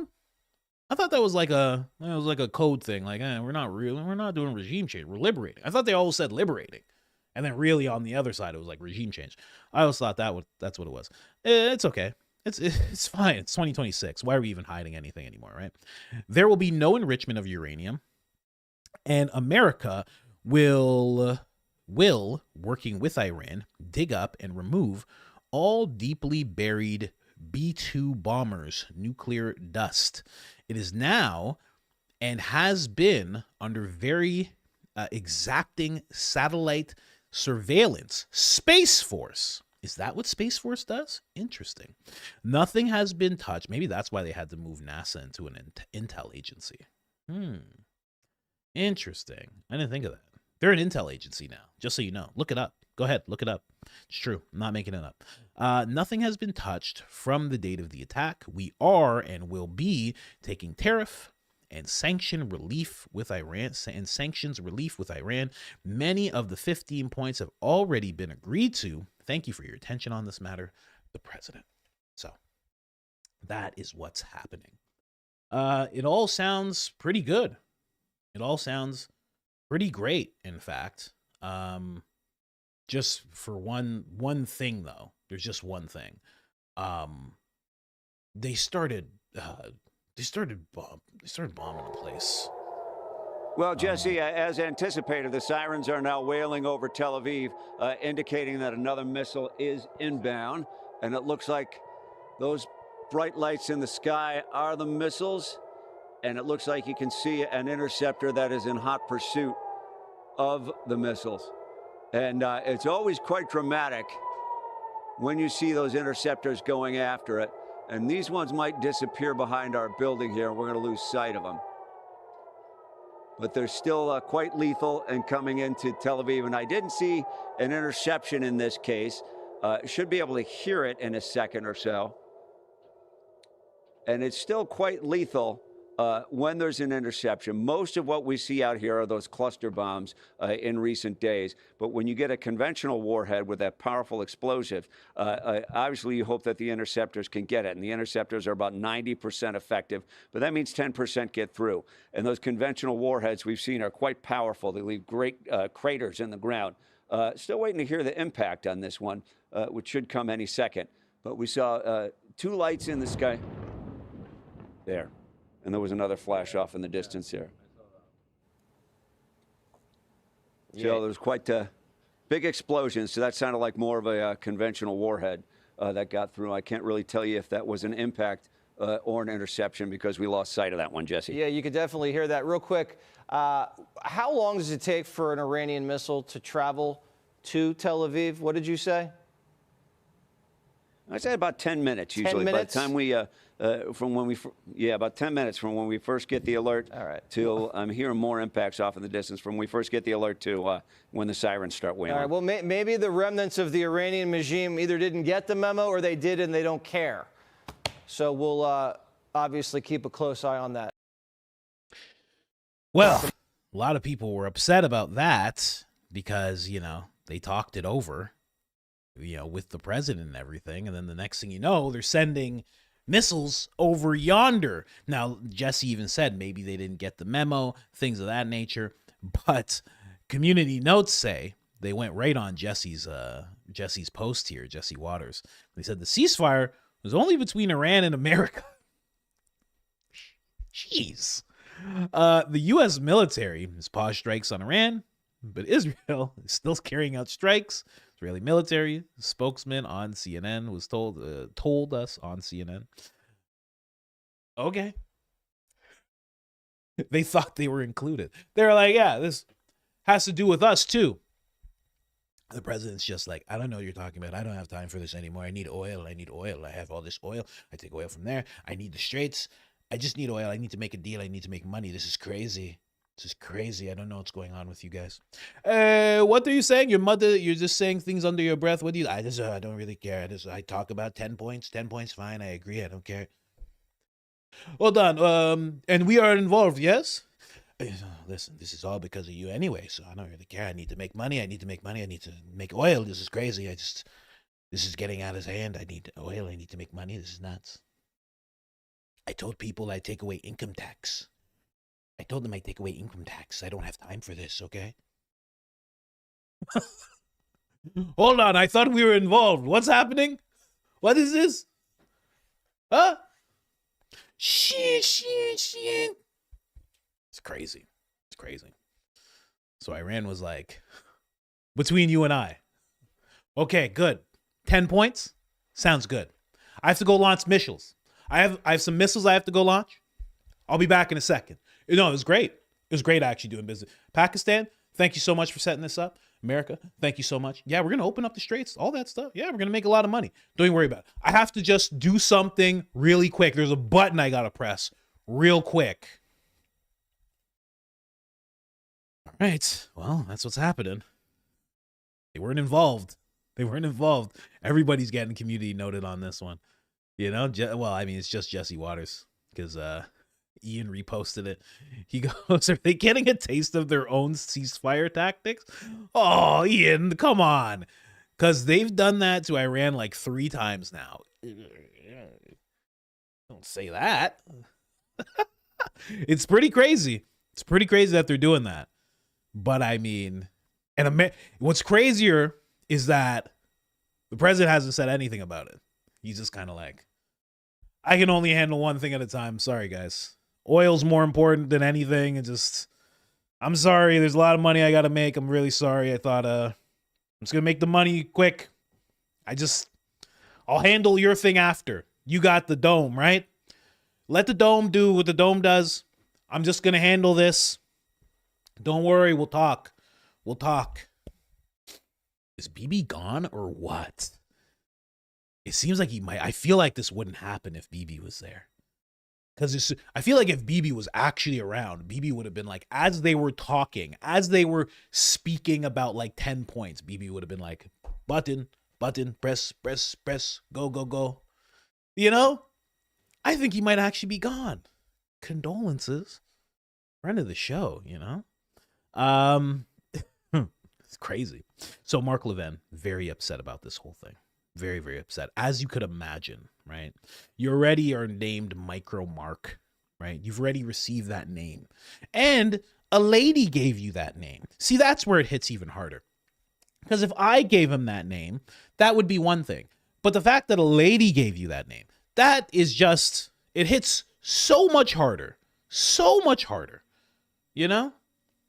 Guys know what I'm talking about. It's way worse if a lady gives you that name. Even if she's never even seen it. Even if she's never seen it. The fact that she would insinuate that you're walking around with a micro is just, it's dastardly is what it is. I have to say. Anyway, let's hear Mark Levin. It's not even a minute of Mark. Don't even worry about it. People of Iran. What are we going to just leave them there? There's nothing that we can do and we're going to wash our hands over that? That to me is morally very difficult to accept. He's concerned. What, are we just going to leave them over there? What?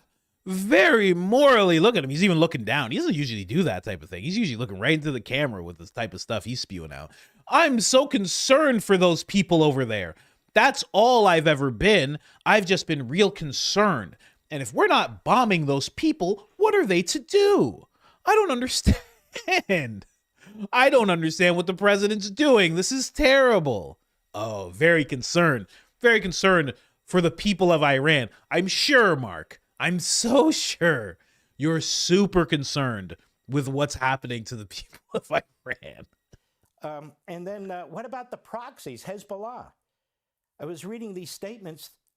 Hezbollah has killed more Americans than Iran directly. Hezbollah is Iran. Hezbollah is firing missiles into Israel by the hundreds still. And here we have a ceasefire that they've already broken. And so, yes, the argument will be, well, they don't have control of this and control of that. Well, if they don't have control of this and control of that, how do we even enter into an agreement? There's a lot of complicated issues. People of Iran.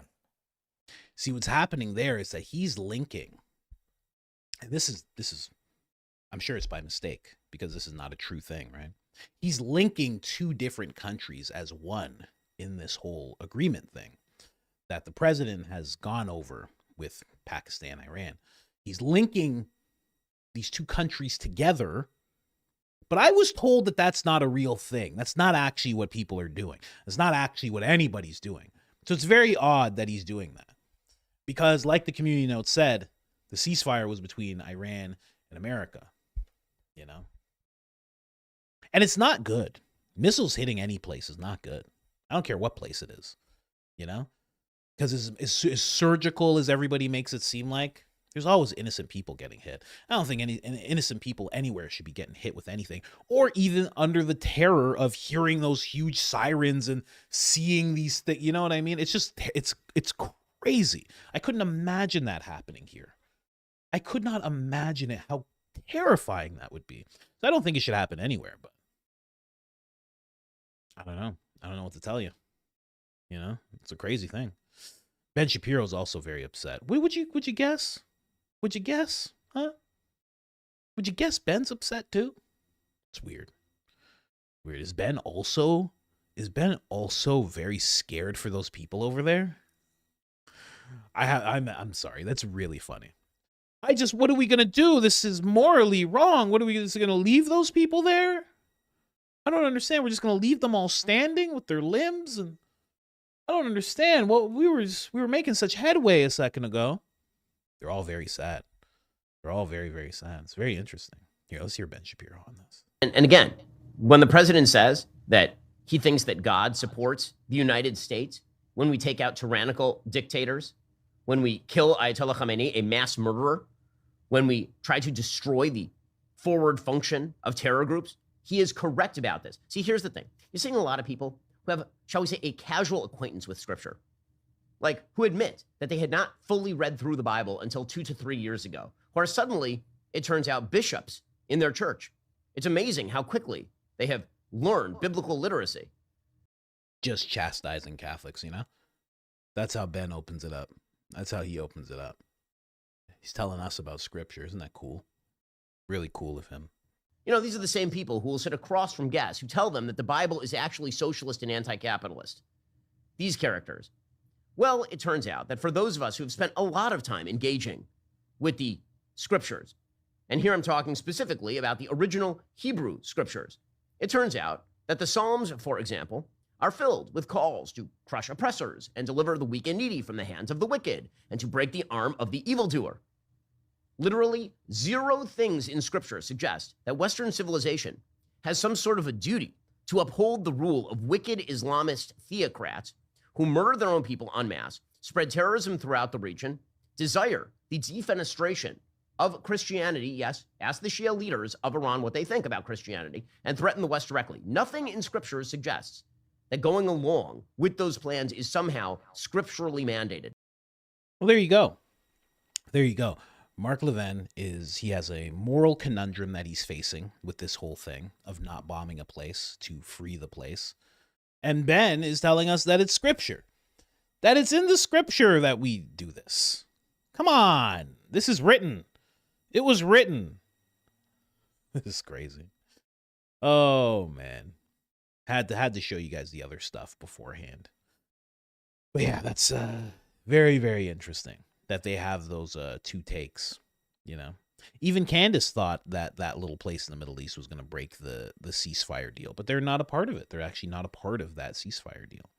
As odd as that is, when I first heard about it, obviously thought, because, you know, Marco Rubio, and others, they said out loud that the reason that this whole thing started is because they knew what that little place in the Middle East was going to do, the greatest ally. They knew what they were going to do, so they had to act. And that's what started the whole thing. So obviously you throw them in on the ceasefire, because if you're talking about, you know, I just read statements from the president saying, you know, peace in the Middle East. Obviously you got to throw them in, you know, peace means nobody fires missiles. Who knows? Who knows? Who knows what's going on? No, I'll just leave them out of it. Maybe they need to learn a little something. I don't know. I have no idea. I have no idea what's going on with that. This is weird. Weird to me. Anyway, JP Sears has a little something to say here. Why not? JP in the house. Let's hear this. I'm not going to play the whole thing, but I'll play a little bit. An entire civilization isn't going to die tonight. More important than that. Does that audio turn normal, sir? What's going on here? This guy's been at this longer than I have. You put this out? What's going on right now? That is to all the pro-Israel conservatives out there online right now, rubbing it in people's faces, people like me, that we were wrong and you were right. I want to congratulate you. I'm very happy for you that you get to feel that you were right and we were wrong. How foolish of us. And by the way, you know it because you're clearly smarter. We erroneously thought Trump might do what he said he will do. This audio's crazy. I'm just gonna tell you what he's talking about. He's basically saying, you know, a lot of people, myself included, Tucker included, many other people included, they thought that when the president said he was going to do something, that there's a good chance he'd do it.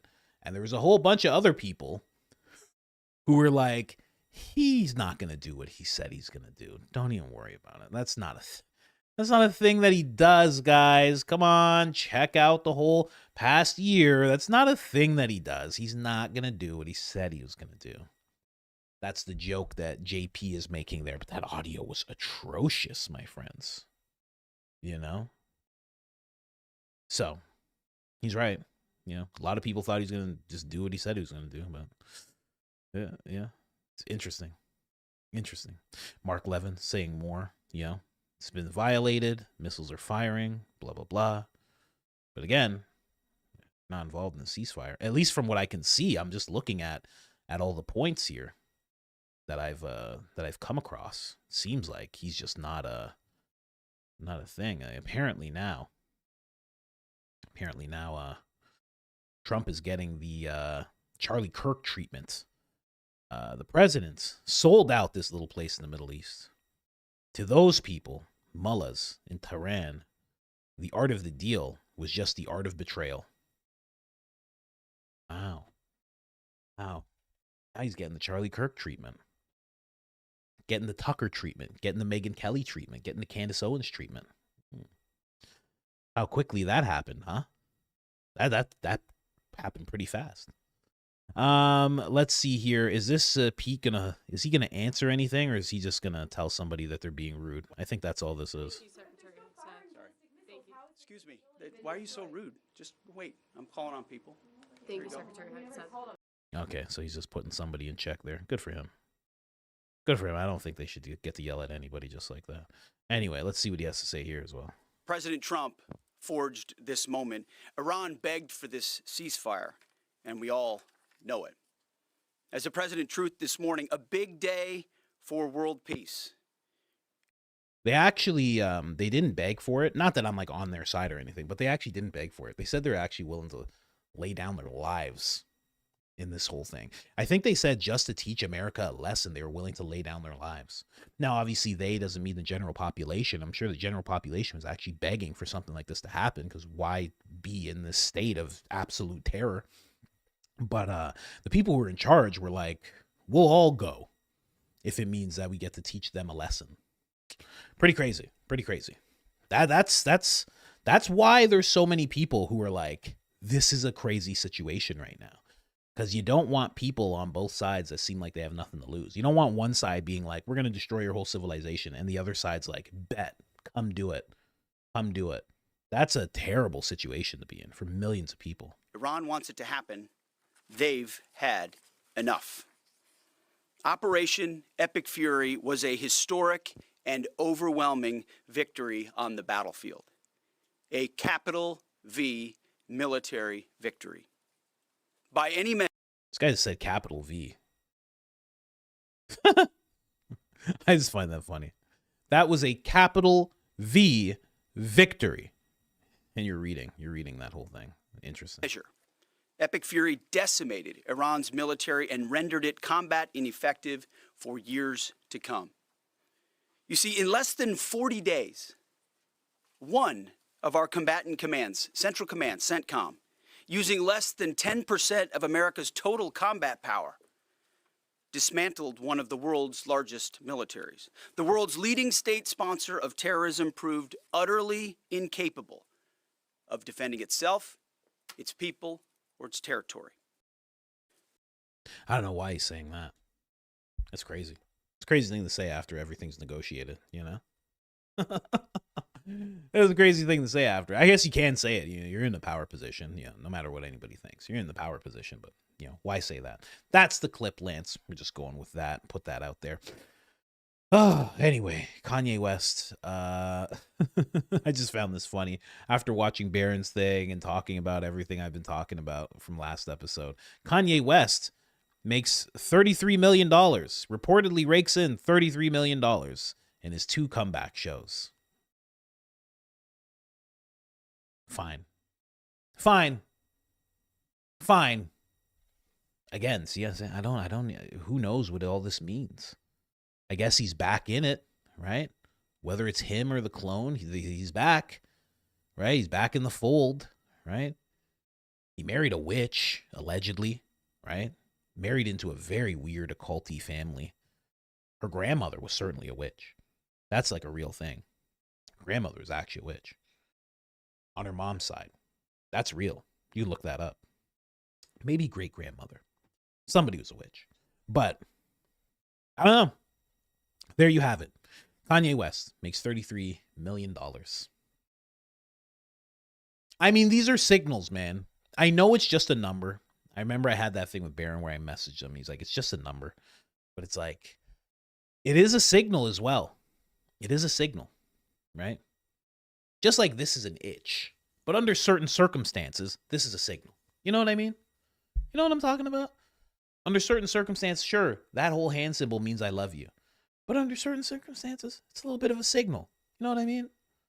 Like, yes, this is something that people do conversationally. But under certain circumstances, that's a signal. There's a signal happening here. I don't know what it is. I don't know what. I don't know for who. I don't know why. But there's a signaling happening. Just as he's trying to get back into the good graces of just everyone, so he can just become a multi-billionaire again, all of a sudden that happens, right? It's interesting. Very interesting. You know, Dave Chappelle was actually at this show. I don't know if you guys knew that. There's a video of him. He's there. He's not doing much. He's just watching the show. But he made sure to stick by Ye throughout this whole thing. But then, you know, there's also some signaling going on with him as well as he came back into the spotlight. So it kind of makes you wonder. Because when we talk about these weird occult type people, yeah, not 32, not 34, 33, right on the dot. Don't worry about the 0.1 or point whatever that it was, because obviously it would have to be some point. It couldn't be that number clean. Don't worry about all that. What matters is the 33. It's weird. But, you know, Dave Chappelle had that same type of thing, the same type of signaling that he would do on stage. There was like a whole thing about it. He was doing like, he would have his pant leg up and he would have it up, and there's this whole meaning behind it. So there's a lot of different things like that. But I bring it up because, you know, who knows if there's whatever this is, whoever this is for, whatever factions are at play in the occult realm. I don't know if they're like warring factions. You know? One side wants him out. One side wants him in. All of a sudden he gives the signal. Hey, made 33 million. You know? Like there's some, obviously there was some kind of signal when it came to Charlie. There's some kind of signal when it comes to him.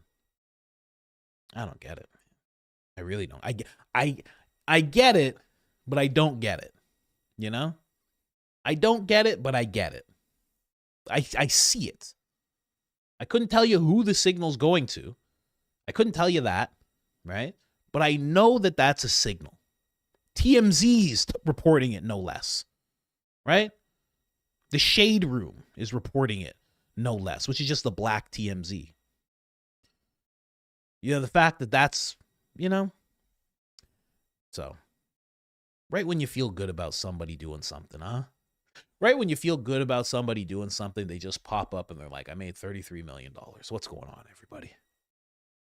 And you're like, okay, fine. Anyway, that's the clip, Lance.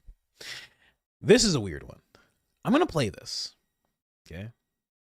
This is some weird remote viewing stuff that they're talking about. I think they're talking about remote viewing, but who knows?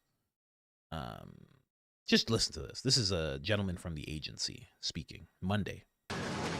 As an agency, The CIA possesses unique capabilities that only the president can deploy. Some of these capabilities fall under covert action authorities. And because covert means exactly that, I'm not going to be able to tell you everything that you want to know.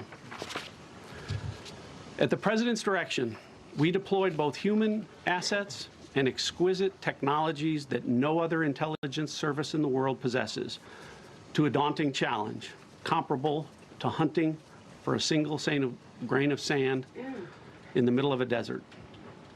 This was also a race against the clock, as it was critical that we locate the downed aviator as quickly as possible, while at the same time keeping our enemies misdirected.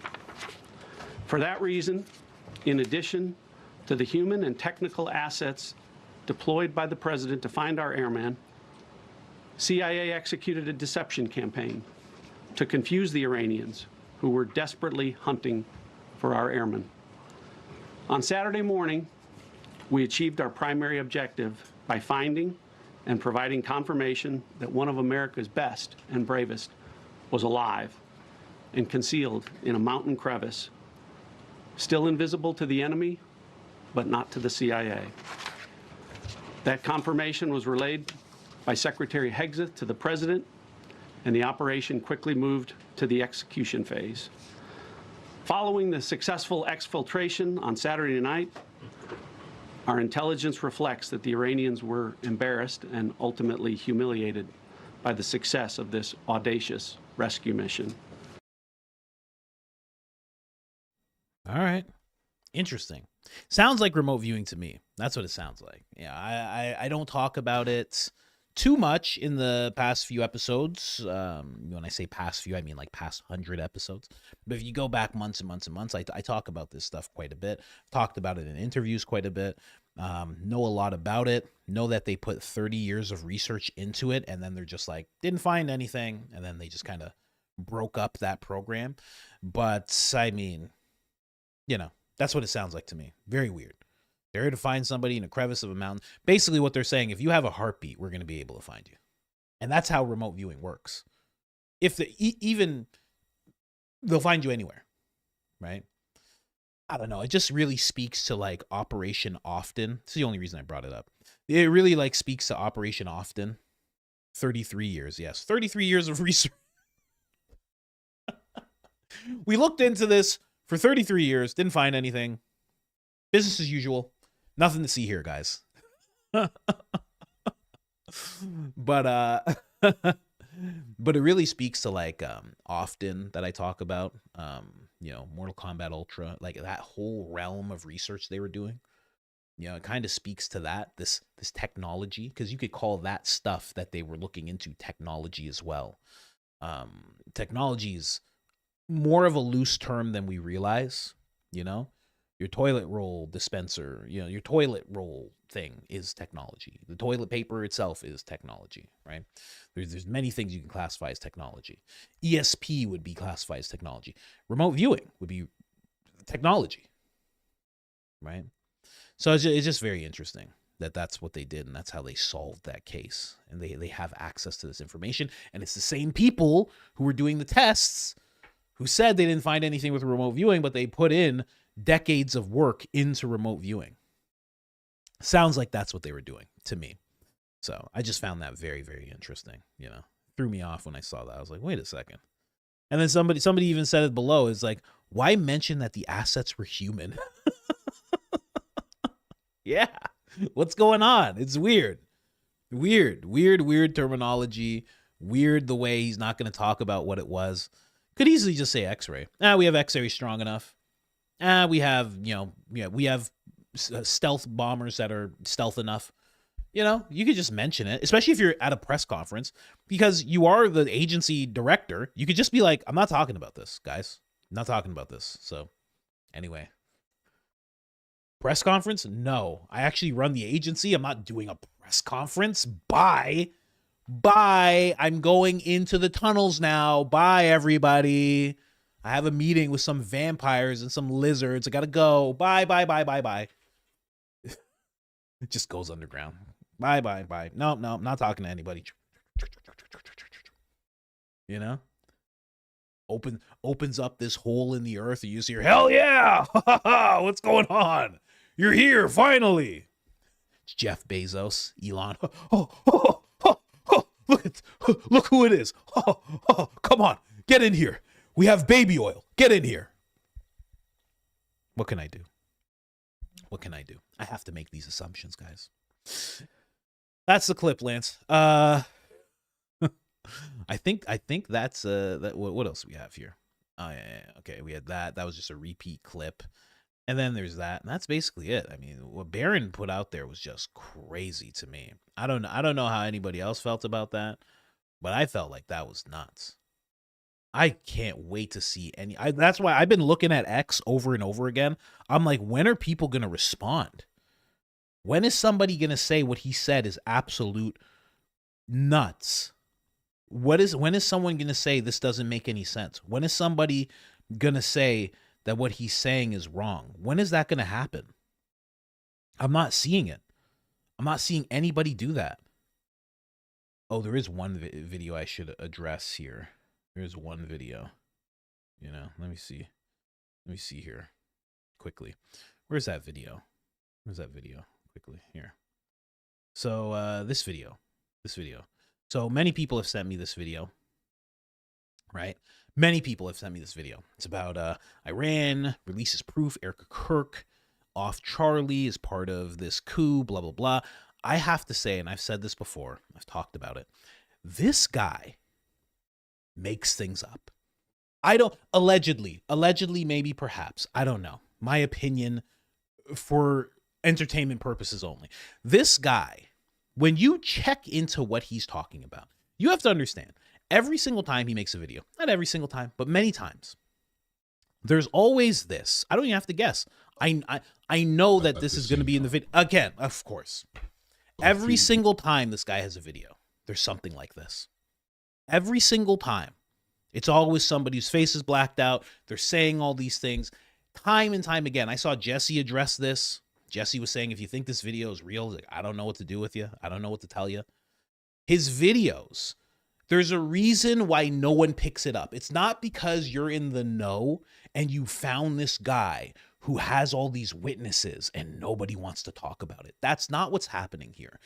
This guy is BS. And I hate to say that about a creator, but every time, and I get pissed because there's been times where I look into it. And then the next thing you know, I'm like, oh, there's nothing here. There's been so many times where I've looked into this guy's video. So I've just come to the conclusion that this guy's feeding people BS. That's what's happening. I don't know why. I don't know how it works so well. I don't know why he keeps doing it. I don't get it. But I see it time and time and time and time again. It's absolutely ridiculous. So I don't know what to do with you. People keep tagging me in this video. They keep on saying, have you seen this? Or tagging Candace, Baron, me, Ian. There's a reason why. Okay. Candace and Baron, you just saw what Baron did. Baron's not afraid to tackle something like this and look into it. Candace is not afraid. Ian's not afraid. I'm not afraid, right? I might have some code words around it, but I'm not afraid to actually tackle it and look into it and bring it to people if it's real. It's just time after time. The stuff that he brings people is not real. Don't know what to tell you. So I'm very sorry for anybody who's like, I love this, what's his name? What is this? TPV Sean. I'm sorry if like that's your guy. I do apologize. But for me, information sucks every single time. Every single time.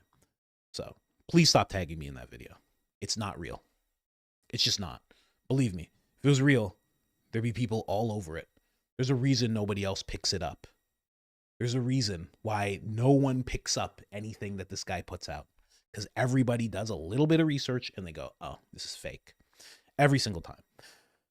Oh, I've been tagged like 5 times, 10, 15 times a month with stuff that guy puts out there. I mean, that guy's worse than Gary. Worse than Gary, you know?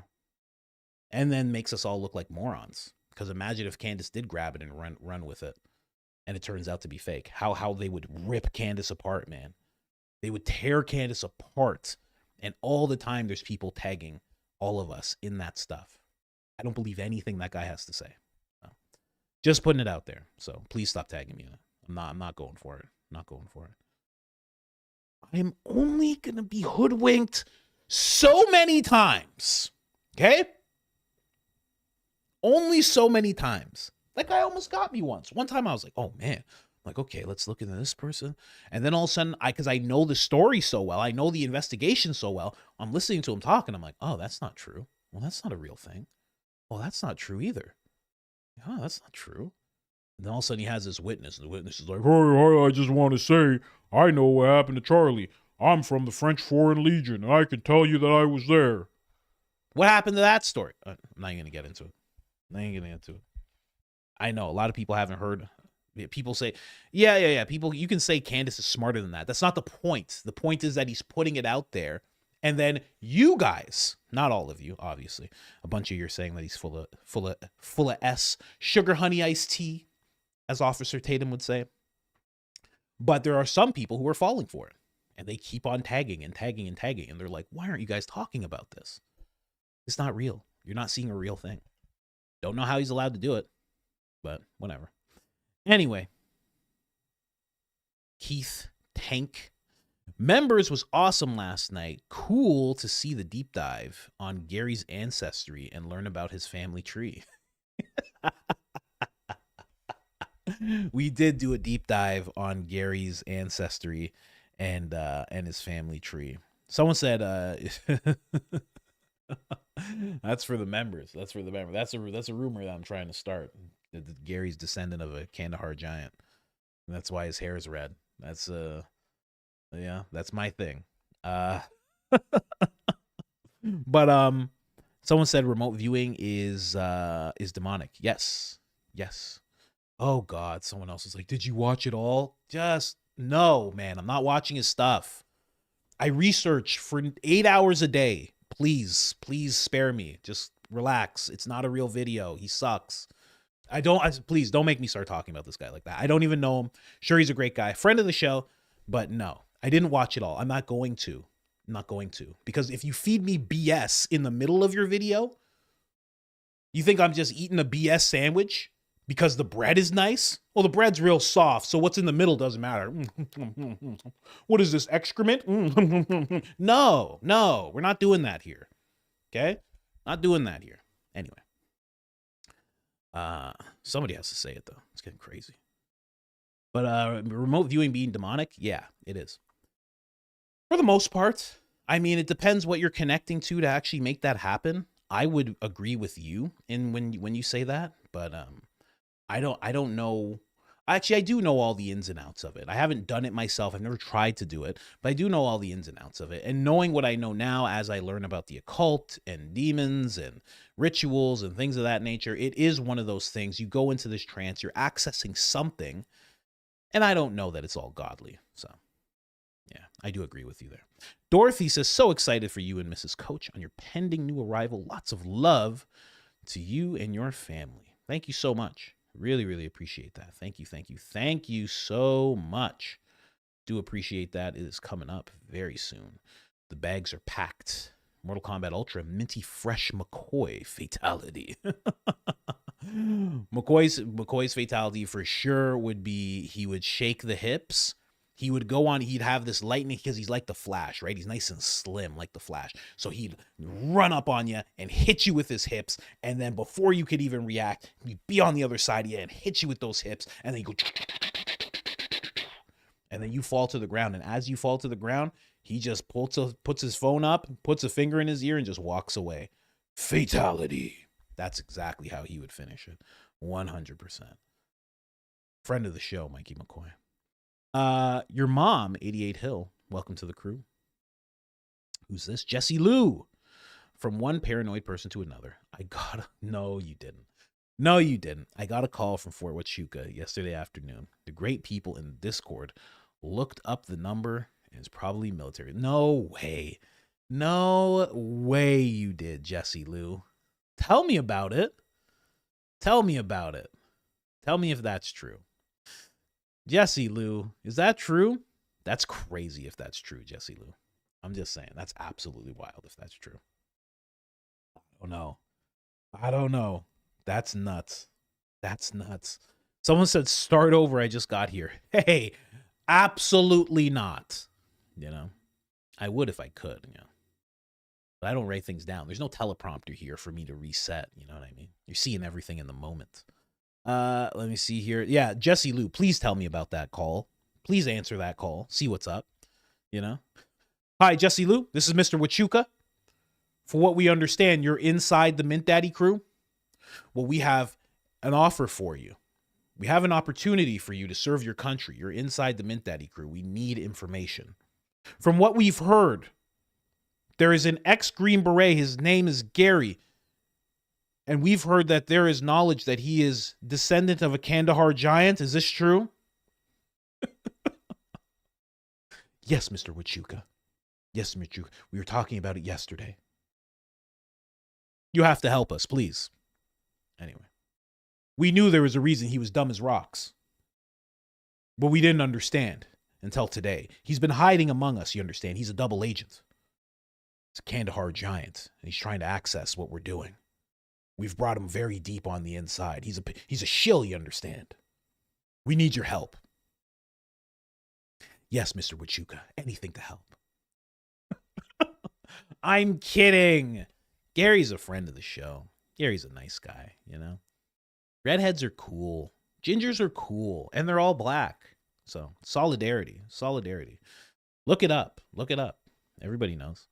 Bianca bought your Cancel Hollywood hoodie as an ex-Hollywood gal in it for about a decade. Wow, that's a long time. Where were you, an actress? As an actress, that's a long time. Jeez.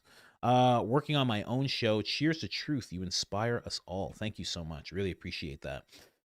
And glad you got out of it. Very glad you got out of it. Good for you.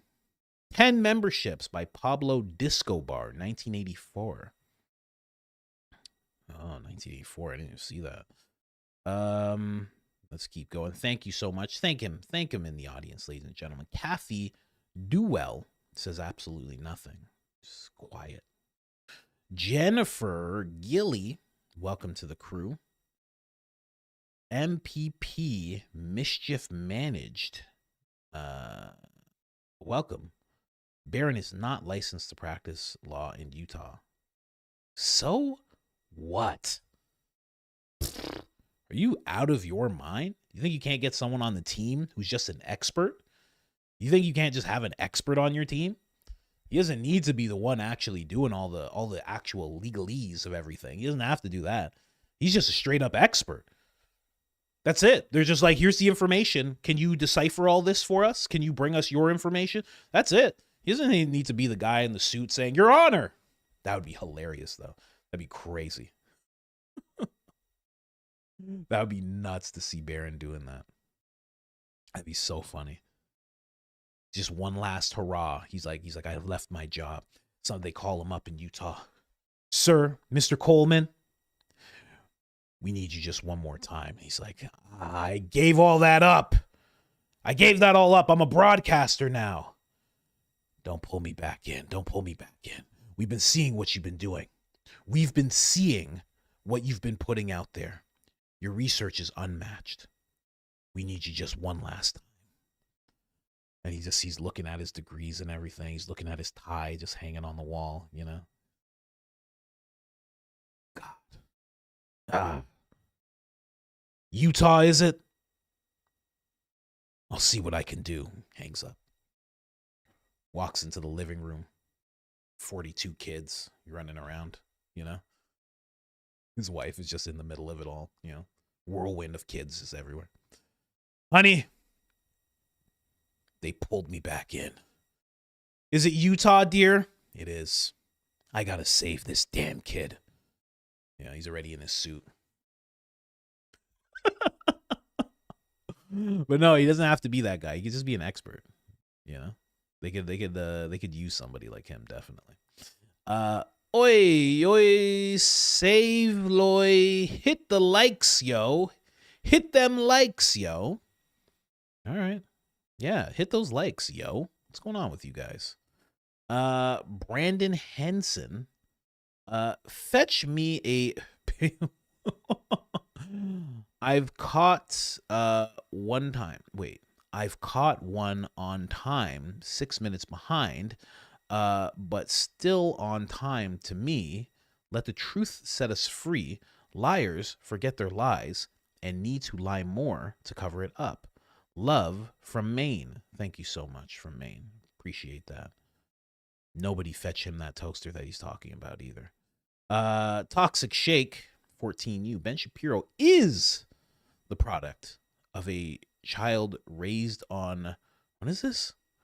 Gremlins clothing. Lion options only. Roar. I'm a big boy. Is this like kid clothing? I'm still in the toddler space, so I don't know about the kid stuff yet. I have no idea.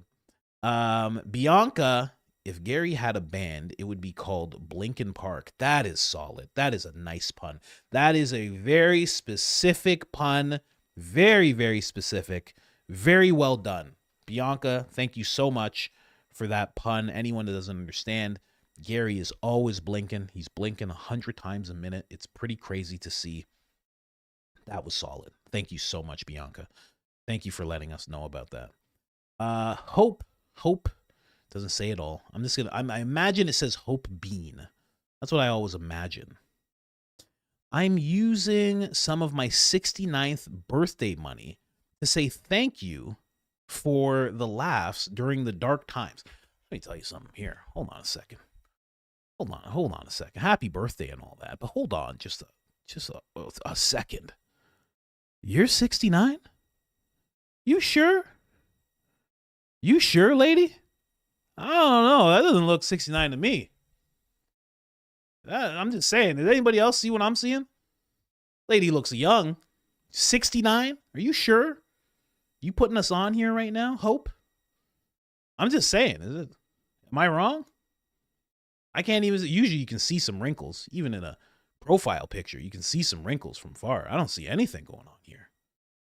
I'm just saying. Listen, if there's any 69-year-old men that are in here right now, I don't know if she's married or not, but I'm just saying, if you see her in the chat, you might want to be extra nice. Just saying. If there's anybody, forget 69. If there's any 45-year-olds in the chat, you might want to be extra nice. You know? Wow.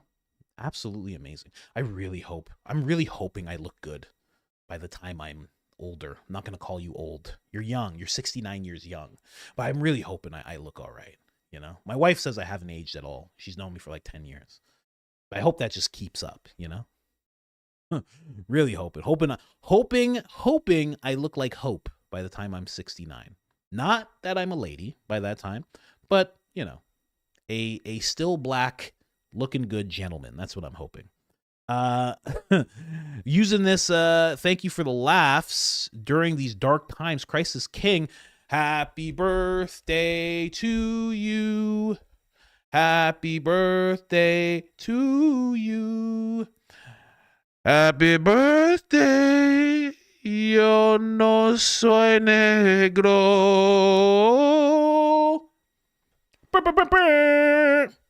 Happy birthday to you. Yeah, somebody just brought up Erica. You look younger than Erica Kirk. What's going on? What's going on here? You know? Thank you so much, by the way, for being so generous. Really, really appreciate that. Thank you, thank you, thank you, thank you 100 times. And happy birthday, everybody. Say happy birthday in the chat, please. Again, Hope. I knew it was Hope Bean. How did I know that? I must have seen you before. I knew it was Hope Bean. Also want to send blessings to Mrs. Coach and babies. Christ is King. Christ is King indeed. Thank you so much. Very generous of you. I'll make sure to spend that on ice cream and all sorts of nice things. Because as soon as this lady's done popping out another baby, I'm going to be showering her with slices of pizza and chips and Doritos and all sorts of things. All sorts. Whatever she wants. She says she wants Jersey Mike's. Like, what do you want Jersey Mike's for? That's like the one thing she wants. She's like, oh, I want Jersey Mike's. I'm like, what do you want Jersey Mike's for? Get Chick-fil-A, get McDonald's, you can get, you know what I mean? You get Burger King. You get all sorts of things. You want some Jersey Mike's. All right, fine. Get you a Jersey Mike's, you know? But thank you so much, Hope. Truly appreciate it. Fleet sends a membership. What's up, Fleet? What's going on? Let's keep going on. Let's keep going here. Merlin? Is that what that says? I love being retired. I start my day with you. I laugh, and it makes me feel good. That's great. Then I move on to Candace Owens and Baron Coleman. Thank you for the laughter. Bless you and your family. Congrats on the baby. Thank you so much. Thank you so, so much. We cannot wait. It is nerve-wracking, but it is also like, oh, man. It's gonna be wild, you know? Yeah, see, she says pregnant ladies eat subs. It's not true. It's not a real thing. Pregnant ladies are always making stuff up. They're like, what do you mean? Pickles, onions, and ice cream? This is what pregnant ladies do. Oh, what are you talking about? We always have lemonade mixed with chocolate milk. That's just what pregnant ladies do. What are you talking about? We always have potato chips and milk. That's what pregnant ladies do. This is completely normal. You're like, what are you talking about? Why do you have potato chips inside of the milk like that? This is what we do. Please go get me some onions. Onions and potato chips and milk? We get mad if you question it. Yeah. Oh, man. Ash of the Dead sent a membership. Thank you so much, Ash. Appreciate you. Cohen Film. Coach, when they give a timeline, Baron will reconstruct it and find inconsistencies. I'm trying to keep up. That's exactly what they could do. They could use him. It's not even a question of whether or not they could use him. It's not even a question. Not even a question. Looking for answers. When is Baron going to be a guest on your show? I don't know. I haven't thought of a time to ask him. I think usually I would want it to be on a Friday, but I know he's preparing for shows on Fridays. So I'll probably have to say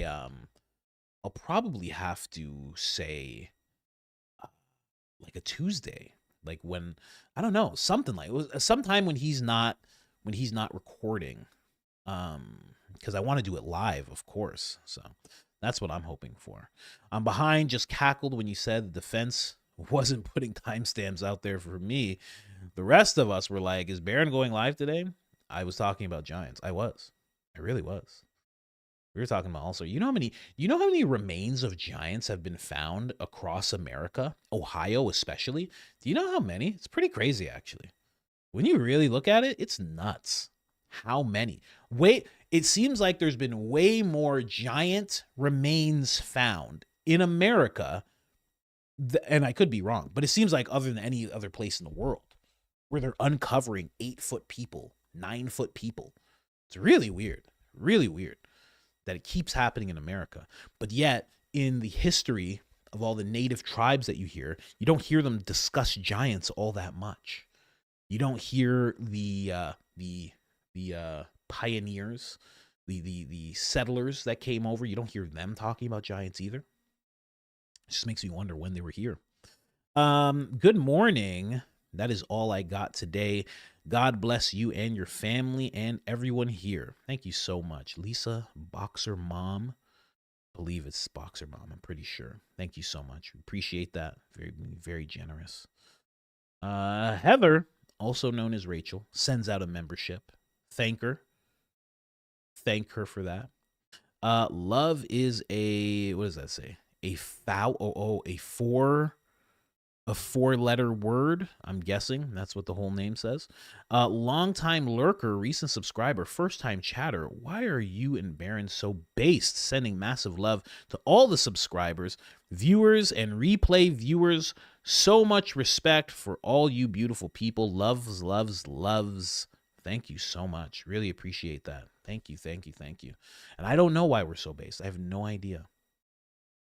I'm glad we met, though.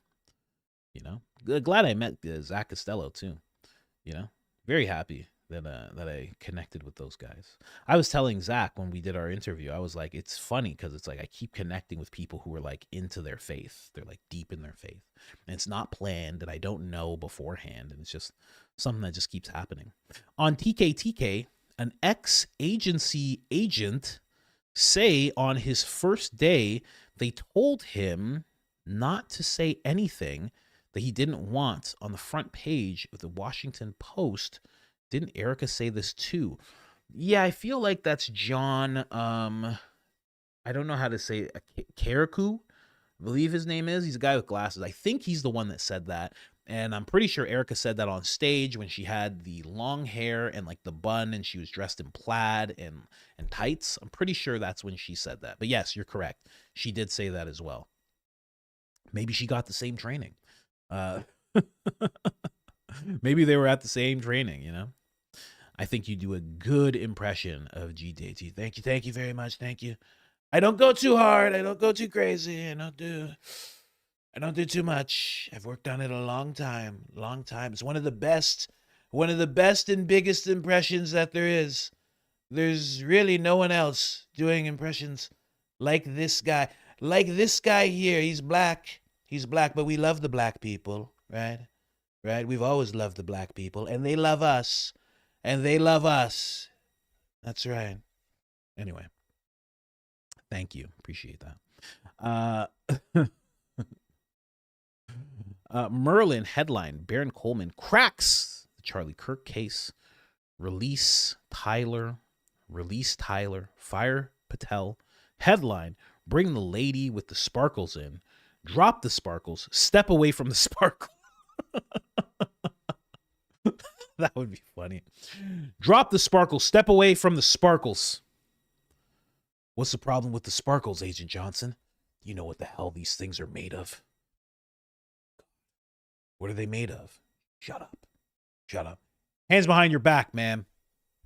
Where'd you get all these sparkles from? What? I'm not telling you nothing, copper. I'm not telling you nothing. Call my mother Lori. She'll set you straight. You know who I am? Huh? You know who I am? You know who my husband was? You know who my grandfather is? Call Uncle Jack. Your Uncle Jack will set this guy straight. I'm not telling you anything about my sparkles, bub. You know? Anyway. Going film. Arrest report says arrested at 10 p.m. Someone put together an alleged false police report, Mirandized at 6:25 p.m. If a crime was committed, someone must be prosecuted. Yeah, whoever's handling all that, like I wonder. You know, this actually raises more questions towards why I think his name's Nate Brooksby, why he resigned. Right? Why did he all of a sudden step down? He seemed fine. He seemed like a really intact guy. Mind works well. Looked like he was in great physical shape. Like he could handle himself still in the field. Why all of a sudden retire at that point? I don't know. Or resign, I should say. Sorry. Highly allergic to BS. There you go. That's good.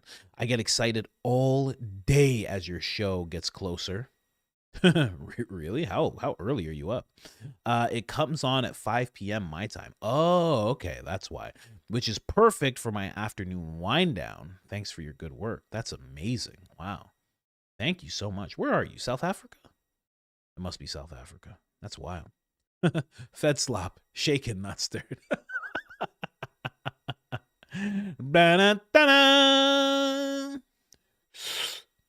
You know? That's funny. That's actually really funny. There's like a whole universe of stuff within what you just said, you know? There's a you know 007.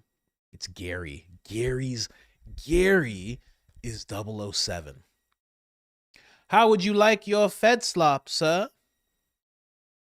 Shaken, not stirred. Dun-dun, dun-dun. Zooms in on his long head, you know? Big camera. Yeah. Zoom. Dun-dun, dun-dun. I love this official narrative. And then Lisa knows that lady that he was doing the podcast with. She's like the Bond girl. She's like, we have to go. We have to go, Gary. Gary's like, 1 second. This official narrative is delicious. Let's go teach these guys a lesson. Candace Owens is like the evil villain. Me and Baron are henchmen. We're just henchmen. Gary's just putting us down. He's like, judo chop. And we're like, Dun-dun-dun-dun. Bed slop. Shaken, not stirred. Oh, Mark. What is going on? Thanks for that joke at the beginning, Mark. Tyler, I'm going to keep my phone in my prison wallet. Don't contact me. Well, actually, I left it on vibrate. Please call me repeatedly. The prison wallet. I forgot about that term. I was trying to think of a term. I was just saying up inside, you know what I mean? But the prison wallet is what it's called. That's exactly what it's called. I like that you knew that term, Mark. Thank you very much. That's exactly. Hey, guys, just thanks for all the laughs. I actually have to go. Looks like I'm being taken in for murder or something like that. But it was great talking with everybody. Don't stop doing casino night now. Come on, guys. Keep that thing going. What? Coach, Dr. Heather Lynn deep dive on YouTube. She's decoding the dark Kabbalah behind what happened to Charlie Kirk. It is wild. A lot of dots connect. There you go. There's some kind of, what would you say her name was? Dr. Heather Lynn. I've never heard of that person. Dr. Heather Lynn. There's someone, Gigi Young, that I did an interview with. I don't know, maybe last year or something like that. Dr. Heather Lynn, Charlie Kirk. Let's make sure I have that. Look into that a little bit. Cool. Someone, Gigi Young, that I did an interview with last year. And she has a series, and it's called Occulted. It's really interesting. She does really cool breakdowns of like Peter Thiel and like all those guys, those tech people. And I'm wondering what she thinks of that whole thing. I should actually have her on and talk about that if she's willing to come on. She's actually great. We did a great interview. I think we did like 3 hours or something like that. Tyler Robinson behind bars. Hey guys, it's me again. Long time no talk. I'm in cell 33 reminiscing on all our good times on Discord, planning this schmurder. I just wanted to message you guys, been missing you guys. What's going on, everybody? Yes, of course I did it. Everybody knows I did it. That whole thing. The Nobel Prize goes to Baron and Daisy. Could you imagine? He gets the Nobel Prize. 4 people from Turning Point get arrested. I'm not saying which 4. Could be anybody. Could be the janitor, right? Could be the cleaning lady. Could be anybody. I'm just saying. Allegedly, maybe, perhaps. Did you ever find out what Erica's surprise IG post was about regarding 9/16 posted before Charlie was taken away, referencing something happening on 9/16? I think she became CEO at 9/16. I think that's what the revelation was, is that she became CEO. So that's weird, right? But yeah, if for anyone that doesn't know what we're talking about, she had like this countdown that she was doing on her Instagram, and she kept talking about 9/16, how important 9/16 was, and it's coming, and this and that. And then it came, and of course, Charlie was already passed away. And then 6 days later, because she was kind of made CEO really fast, like behind the scenes, it was already decided, and then they came out with it. I'd have to check what episode it was that Andrew announced it, but I think that's around the time she became CEO. I think that's what the thing was. But I have to double check. That. Holy Fire Luna heading out of town for my grandma's 80th birthday party. Miss Coach, don't have that baby till I get back, Missy.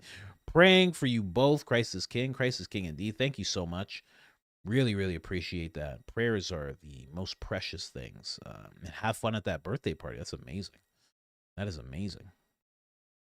Oh, okay. Let's see here. Palantir Land. Let's see here. What does re mean? I don't know. See, like this is these barren types, I don't know what re means, Land owned by Palantir. I think people got confused. The company that owns it, 683 Properties, just has a very similar name to Palantir, to a Palantir affiliated company, 683 Capital Management, but not related. Interesting. Are you sure they're not related? I would imagine you already looked into it, but are you sure there's no relation there at all? Not through the owners of the company, not through anybody? I wonder. What's happening to Tyler Robinson reminds me of the episode of Shut Up and Dance, Black Mirror. I don't remember that one. What's season 3? Season 3? I don't know if I was watching by season 3. I feel like I know that title. Shut Up and Dance, Black Mirror, season 3. I haven't watched that show in a minute. I should be watching that show. Whoa. What? What is happening here? Hold on a second. The first images that come up are crazy. Hold on a second. Let me just Shut Up and Dance season 3 Black Mirror. The images that came up right away. You see these images? Would you look at that? Oh, that one. I remember this one. And he had to do it because they had something on him. I do remember this, actually. Look at the images that come up. Like, right away. Like, that's what the guy looks like. Who's, like, the guy in question. Right? This is what he looks like. Has a hat on. Very, very similar. Very, very similar stuff. Very weird. Very, very weird. Wow. He's walking through a little town with a backpack. Wow. That is so crazy. That is so nuts. Wow. So weird. That is a wild episode, too. Yeah, I remember this episode. Oh, I gotta watch that again. So similar looking. So weird. Leave it to Black Mirror to do some weird predictive stuff like that, you know? That would be the show to do it. Thank you for that. Thank you very much. Your Officer Data impression is so disrespectful. I love it. XX. You said it as I'm typing. There you go. This guy with the kisses. Kiss, kiss. Thanks so much. Forehead kisses. Aria Hazel. I was thinking of how you haven't said tinfoil Speedo in a long time. Then it dawned on me, we are so deep in the truth. We are butterball naked. The Speedo has dissipated. Our booties are being shined upon the absolute truth. Tinfoil Speedo. Yeah, I haven't said that in a while. I don't know why.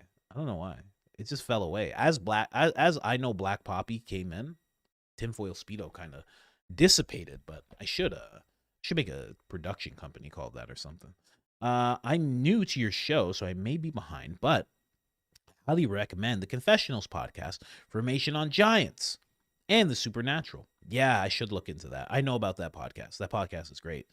One of my friends was on that podcast, Nathaniel Gillis, talking about demons. He's a demonologist. Yeah, it's actually a great podcast. Really interesting podcast. Tyler Robinson needs to turn off his RBF in court. What does that mean? What's RBF? Turn off his RBF? What's that? What's RBF? Can you guys tell me? I have no idea. I have no clue what RBF is. Someone tell me. Someone tell me what RBF is. Tinfoil bikini? Yep. One more thing. Keep going. Patty B. Demonic. Let me see. Anybody? Nobody knows. All right. Hit those likes. Hit the like button. Please hit the like button, guys. It helps tremendously. You have no idea how much it helps the episode get pushed out the way it deserves to get pushed out. We used to get 200,000 to 150,000 views an episode when we were doing The short form Sally stuff, we're looking to get back to those numbers, but it only works if you guys help by pressing that like button. Erica reminds me of Haley, Justin, Selena. Oh, yeah. Yeah, I've heard that theory that Haley is like a handler to Justin and Selena was his like real love, his real true love. And that's why the person who Selena Gomez is now is not actually Selena. That's why Justin never like goes back to her or even talks about her. And now Haley, if you watch their relationship, they have this weird relationship where sometimes he's pushing her off of him, and now she's becoming a billionaire while he's actually going broke. You know what it also reminds me of? Mac Miller. If you know about Mac Miller, how Mac Miller and Ariana Grande were, that's what Justin reminds me of quite a bit. You know, all the same types of ladies, all the same type of ladies involved. And now Ariana has a literal demon that's beside her all the time, clutching onto her. It's crazy. Awkward and pretty. I think EK's family is a lot like Nathan Reynolds describes what he grew up in. I believe it's really dark. You could be right. You could be very right. Rogan is the new Oprah. The new Oprah. Rogan is the new Oprah. Ex Dave Chappelle interview. Oh, yeah. Interesting. That is an interesting theory. I know exactly what you mean. When I was talking about the temperature checks between Oprah and Dave Chappelle, and now all of a sudden those temperature checks are happening with Joe Rogan, Theo Vaughn. That is interesting. That is very interesting. Huh. Man, I don't want to take the picture now. Anyway, correctish English. Brooksby over-explaining, sign of deception, allegedly, maybe, perhaps. Yeah, he was explaining quite a bit. He was going very, very shaky voiced while explaining far too much, you know? If the Bureau insists Tyler Robinson's parents turned him in, have they paid the family the reward money? I wonder if they actually got that, you know? Paul, can you imagine he didn't do it? They just did it because they're like, listen, we just need the money. We're in a lot of debt right now. You're going to get off because you didn't actually do it. It's going to be fine. Like, don't even worry. Take a public defender, right? Because we don't have the money for all that. We're going to pay off these debts and you'll be back home in no time. Hey, quiet down. Why is my thing even on? I never have my ringer on. Never. That wasn't even my jerk friend calling. Yeah. Sorry for that faux pas, guys. Paula Floors, someone, health and welfare check on Lindsey Graham. Lindsey Graham's like, what are you talking, Mr. President? He runs in there, his arms aren't moving. Mr. President, I heard you said you had a 10-point plan with Iran. I don't know why you did that. Why would you put a 10-point plan together like that? There's so much money. Lockheed's yelling at me. Raytheon's so mad. Why'd you do this, Mr. President?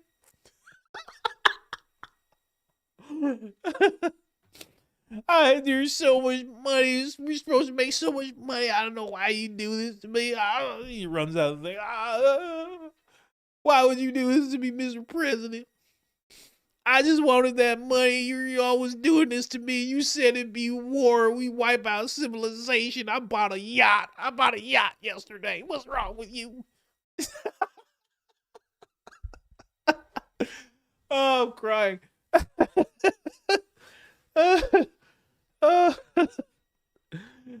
They're going to be so mad at the 33 Club. I don't know why you done this to me, Mr. President. There was so much money we were supposed to make. We were supposed to make trillions of dollars. Oh, my God. I told BlackRock they could build the whole country over again. And just, what did you do, Mr. President? I can't believe you done this to me. Anyway. Hope he's okay. Have you heard of Phil Collins, Coach Colin? No, of course I have. Everybody's heard of Phil Collins. I don't know any of his songs, though. He's one of those guys where I'll say I don't know any of his songs, and if you play one of the songs, I'll be like, yeah, of course I know that song. You know what I mean? Johnny Depp trial, TUG, was named as YT broke it down. What is this? What does this mean? Beaver's unit, my Beaver's unit. What is this Johnny Depp trial TUG? What does that mean? And then was named as YT. What does that mean? And then broke it down, I assume? Can anybody help me with this? This is crazy. I don't know what she's saying here. Somebody help me out right now. What am I supposed to do? I don't know. Hopefully somebody helps me out here. Anyway. I don't know what you mean. Good lady. I don't know how to help you here, right? Look, nobody can even. Young Turk. YT is YouTube, as YouTube broke it down. Johnny Depp trial TUG was named as White as YouTube broke it down. That doesn't make any sense. Whatever. Anyway, let's keep going. Thank you so much, Beaver. Leave it to Beaver, ladies and gentlemen. Friend of the show. Wintana Teckle. YT pictured with computer screen. YT? I think you mean... I'm getting it all backwards. That's so dyslexic. I think you mean Tyler Robinson. Pictured with computer screen of Valhalla. Seems he was aware. Promised to be sneaked out to go live in Valhalla with his boyfriend. His boyfriend who? His boyfriend Charlie Kirk? Is that wouldn't that be the craziest love story ever? You got to do this for me, man. I'll do it for you. Don't even worry about it. I'll be there soon. I'll see you in Valhalla. But I know what you're talking about. Some people have said they've debunked the computer screen thing. Other people are saying, oh, the umbrella guy. Okay. TUG, the umbrella guy. Okay. Some people are saying they debunked the computer screen. Other people are saying, you know, there's no way to debunk that type of thing. I don't know. Because it was just on his screen. Why would he leave it on his screen? Maybe it's that playing sight type of thing. But I don't know about that whole thing. It's very weird. But I saw that very early on where he's standing in front of, he's standing beside his computer. And then people zoom in on what his computer is actually showing as a screensaver, not even as a website pulled up or anything, as a screensaver, and it's Valhalla. Yeah, I don't know what to make of it. You know, maybe he's, you know, be promised to be put over there. I don't know. I have no idea. You know, that'd be a great place, I guess. When you go crazy, when you go nuts, if you did something like that, and then you're not allowed to leave that, like, it's like a little place. But I guess it'd be cool to live there. But like, wasn't he young? So it's like the next 40 years, you're just on that one place. Like, I guess that's okay. I don't know. I think that would drive some people crazy if they had to do that. Maybe. I mean, that's where they say Charlie is too, right? But it's like, when you go nuts, how many times are you going to play one-on-one with Charlie Kirk? You know what I mean? How many times are you going to get dunked on by Charlie Kirk in Valhalla? You know what I mean? Cash Patel rolls up, drunk, I would assume, if you're in Valhalla, right? You're having a good time. Yeah, and then you're dunking on Cash Patel. He's getting mad, you know? I don't know. Is Tupac there? Are other celebrities there? Is Gene Hackman over there? You know? Who's there? Well, what's going on? I don't know. Here because of Real Baron podcast. You're a staple now. Thank you for bringing the info and the laughs I need in my mornings. Thank you so much. Appreciate that. Appreciate you. And thank you. Thank you, Baron, for bringing me somebody like that. Sending somebody my way like that.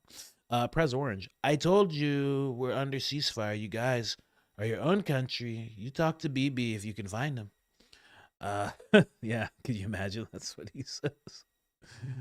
Yeah, I don't know. The whole thing seems weird, so we'll have to see what happens. Yeah, it's almost like they're leaving the door open to do more if that other place in that little place in the Middle East is like assaulted anymore. Like, who knows? Who knows what they're doing?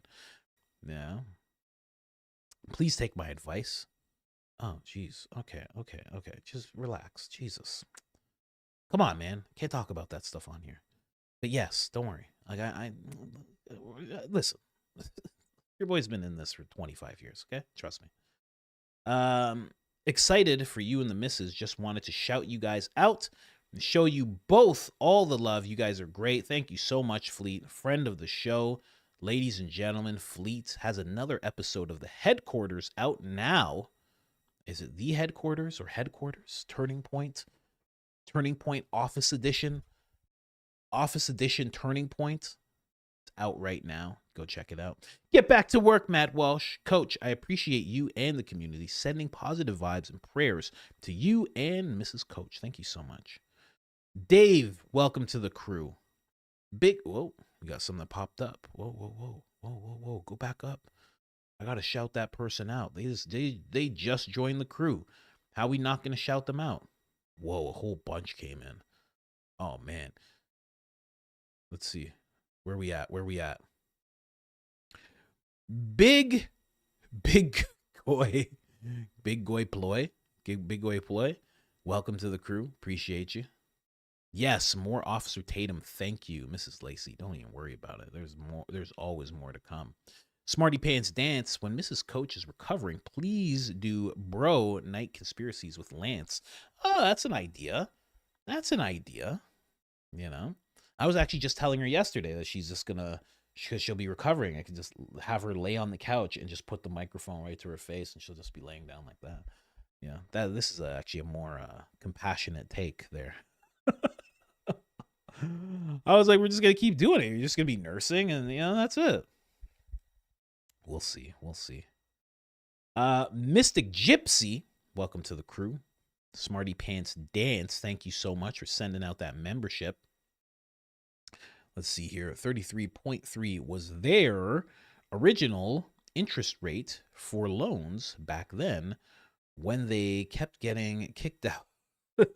Surprise. That's not true. Is that true? That can't be true.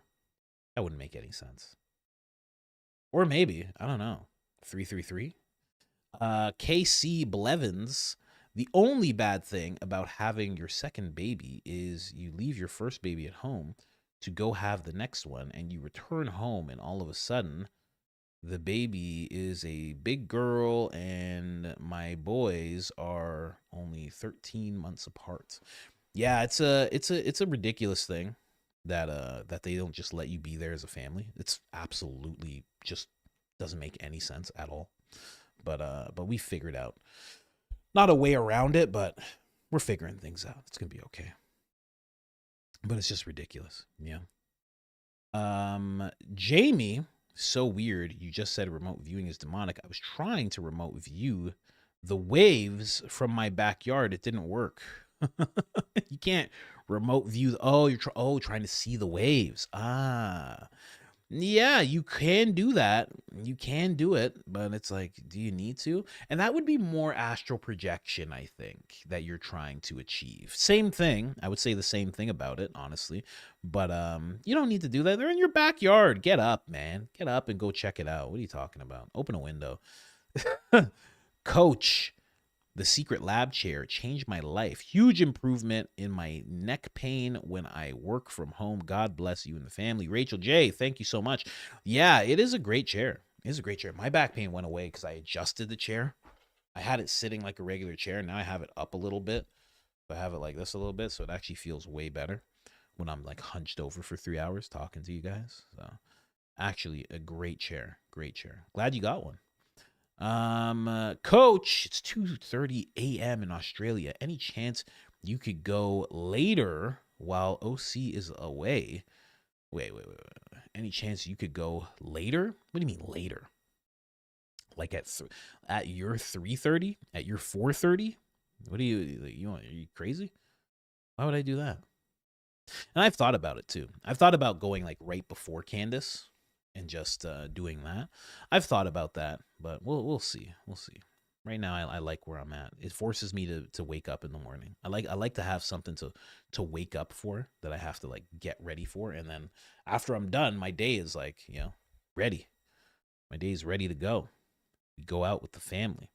I tagged you in a screenshot on X. Not only that, I just realized they called at exactly 3:30 p.m. Oh, Jesse, somebody keep tabs on Jesse, because clearly Mr. Wachuka is currently keeping tabs on Jesse. Good golly, oh gosh. Well, check it out. You got to check it out. You got to know what's going on. Have you served before? Maybe it's because you've served before. Maybe they're just calling you about something. I don't know. Maybe I don't know. Maybe they're votes or something. I have no idea what that could be, other than they are going to recruit you. I can't imagine it being anything else, quite honestly. Adrian Jones, I believe. What you're saying, they want us to say, it's whistleblower. Truth exposes darkness. Don't want us to believe it. Don't believe all. People do actual research. Remote viewing is the number 1 special gifts. You post unexplainable. It's the same, guys. No, it's not one of the special gifts. You know, a lot of people tend to think this. Listen, whatever's special to you, like if you feel good about it, like fine. But there are many people who feel like they are interacting with something divine, and that's exactly what the demonic does. It'll disguise itself as the divine. It'll disguise itself as grandparents and past pets and anything that you hold near and dear, because they do have a lot of the times they do have access to a lot of your family and history, so they know what you've gone through, and they know where your soft parts are. Your soft points, I should say. They know where your soft points are. When it comes to remote viewing, this is something that can be learned. So you can't exactly say it's like one of the special gifts, because regular people can learn it all the time. I've watched it, the first weird podcast I ever listened to was called Theater of the Mind by Kelly Howell. And the first episode I ever heard was on remote viewing. This lady who's been talking about this stuff for like, I don't know, 20 years, more than 20 years. She's like a pioneer in the podcast space. And she also works with binaural beats. Like she has access to a lot of information, but it was one of the first things I ever heard. It's one of the first things I ever dug deep into. So regular people can actually learn to remote view. So you can't fully say it's like one of the special gifts. I guess if you're born with that and you're doing it, that's one thing, but it's not always something that people are born with. In fact, a lot of times when it came to the GATE program that you would see, they would see young people and people in the military and whatnot, they would see them with these attributes that could lend themselves to remote viewing, and they bring those people in and teach them how to remote view because they had, I don't know, whatever the quirk was, that maybe they had premonitions, maybe they just had a strong EKG reading during something, you know what I mean?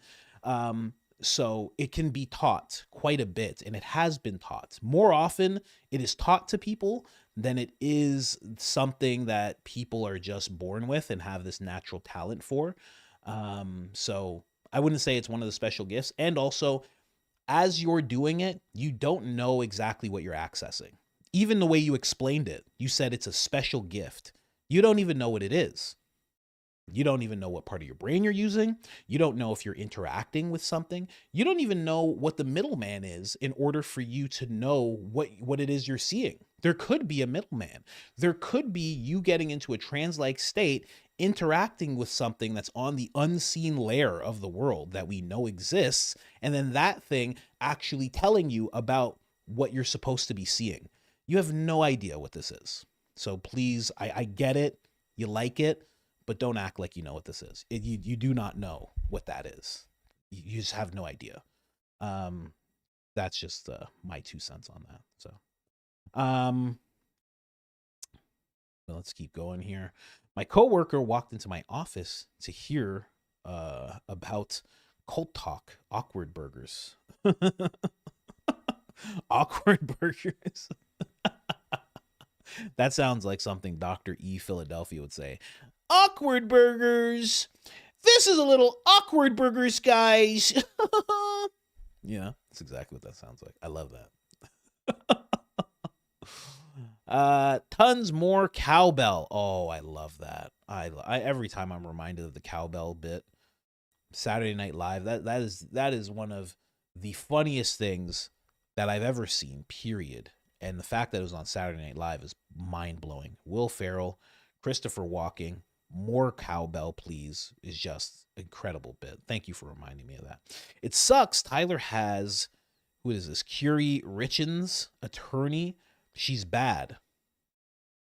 I guess that's one of the attorneys. Maybe she's bad. He actually has one that's pretty good, but I don't know. You got to look at all of them sideways if they don't talk about anything that Barron talked about yesterday, right? Coach, please make merch saying that's the clip, Lance. I want it.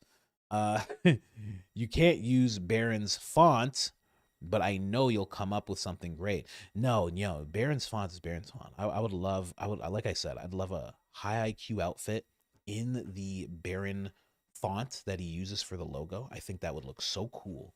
From here to here, it just says high IQ outfit, and then I'm walking around with a high IQ outfit on. I mean, I just love it. And it would look so cool. Big white writing. I think it would look so cool. Boise Jet Guy, Barron might not be licensed in Utah, but timestamps are universal.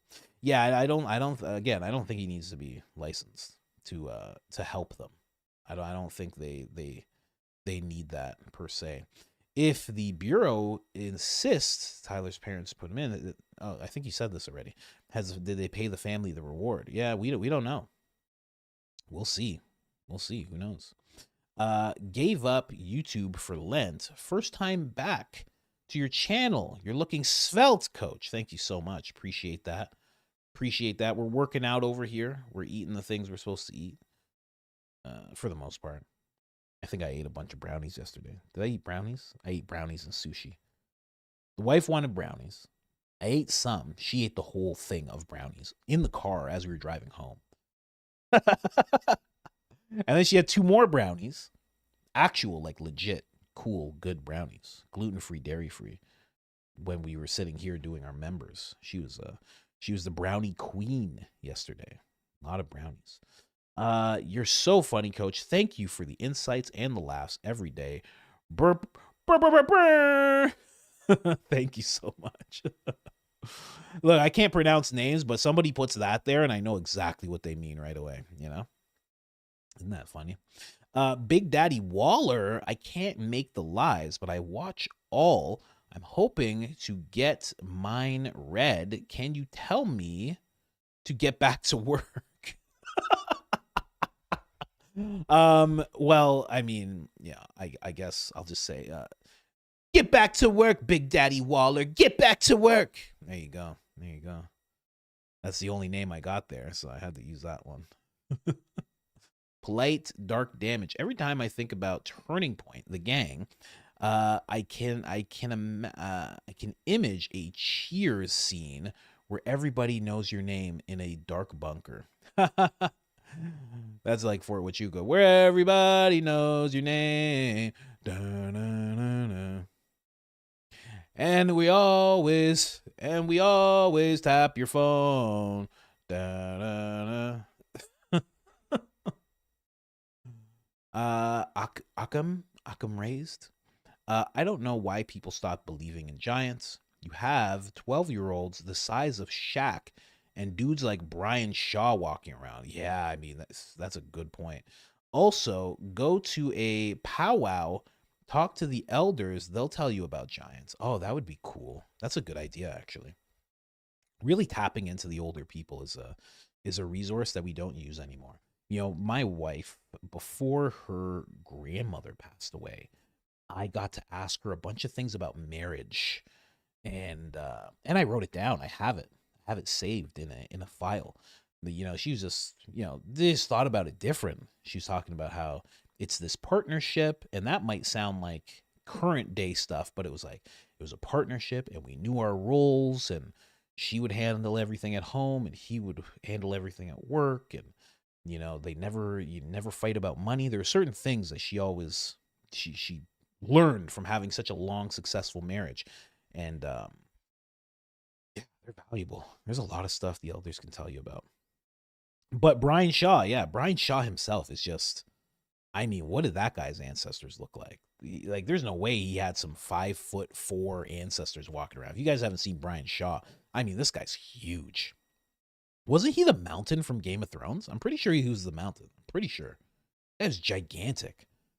Treyel Triel says nothing. Just giggling over there. Just a pair giggling. Keith Prison Wallet, aka Keister Stash. Wow. We're learning the terms today. A little something for the Coach fam and new baby. Thanks for the great shows. Thank you so much. Thank you so much. Appreciate that. Very generous. Who was that? Sorry. Who was that? Colleen Kelly. Thank you so much. Really appreciate that. Steve 1026 with a Trump impression say, I know Black Poppy. I love black people, but I know Black Poppy. Nunca negro, I have to say, right? Just putting it out there, right? Sometimes they think I'm black because I get arrested all the time. When I went to jail, I got a mug shot, but I'm not black. I know Black Poppy. Let's keep going here. Polite Dark Damage. Speaking of babies, did we ever get an update on her baby? She mentioned she was pregnant, and Charlie did not know about it. Yeah, did she mention she was pregnant? I saw things saying that she was pregnant, but I don't know if she actually said it. Did Erica herself actually say that she was pregnant? I don't remember that. I don't remember her saying that.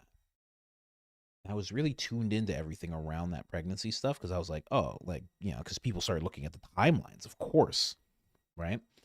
You know, to make sure that, you know, it was Charlie's. But I don't know. As far as I can see, I'm not seeing anything. I'm not hearing her talk about being pregnant. She doesn't look pregnant to me, but like, you know, everybody shows differently when it comes to that type of thing. So I don't know. I don't remember her saying it herself. She said so many things. Yeah, right? It's hard to keep track of everything. But no, I haven't heard an update on that at all. Allison Dean, the Karen Red trial, is a recent example of citizen journalists making a difference. Her defense team was watching and listening closely to what independent journalists and YouTubers were uncovering.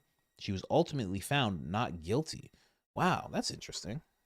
That's very interesting. Let me see that really quick. Karen Red trial. Karen Reed trial. I knew you were going to write Reed like that. No. Let me see. Found not guilty of second-degree murder and manslaughter. In the 2022 death. Interesting. I want to look into that some more. Thank you for telling me that. Really appreciate that. And there you go. There you go. I don't see why they're not doing it with Barron.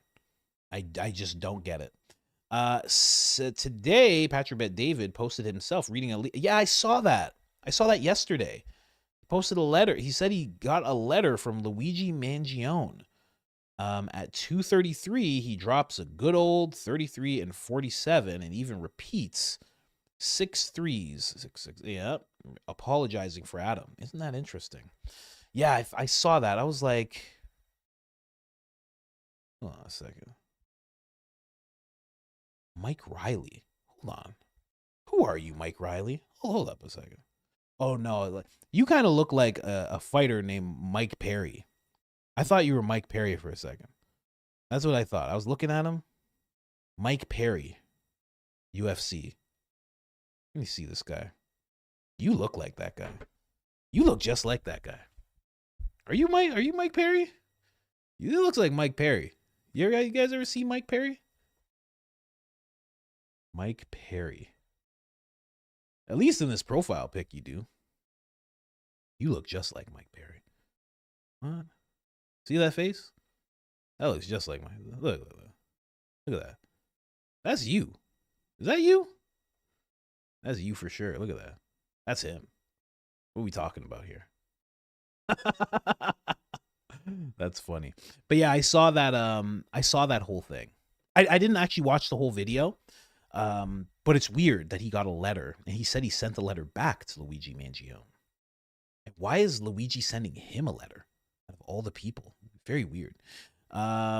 Info verifies special abilities are real. I know they're real. Telepathy, aliens, which are demons, shapeshifters, which are demons, movies. Well, that's not a special ability. Vamp demons. Yes, they're real. Vampires, yes. Angels, they have to tell us. You're right. That whoa, easy. You're right. The special abilities are real, but you have to make sure you know what you're actually connecting to.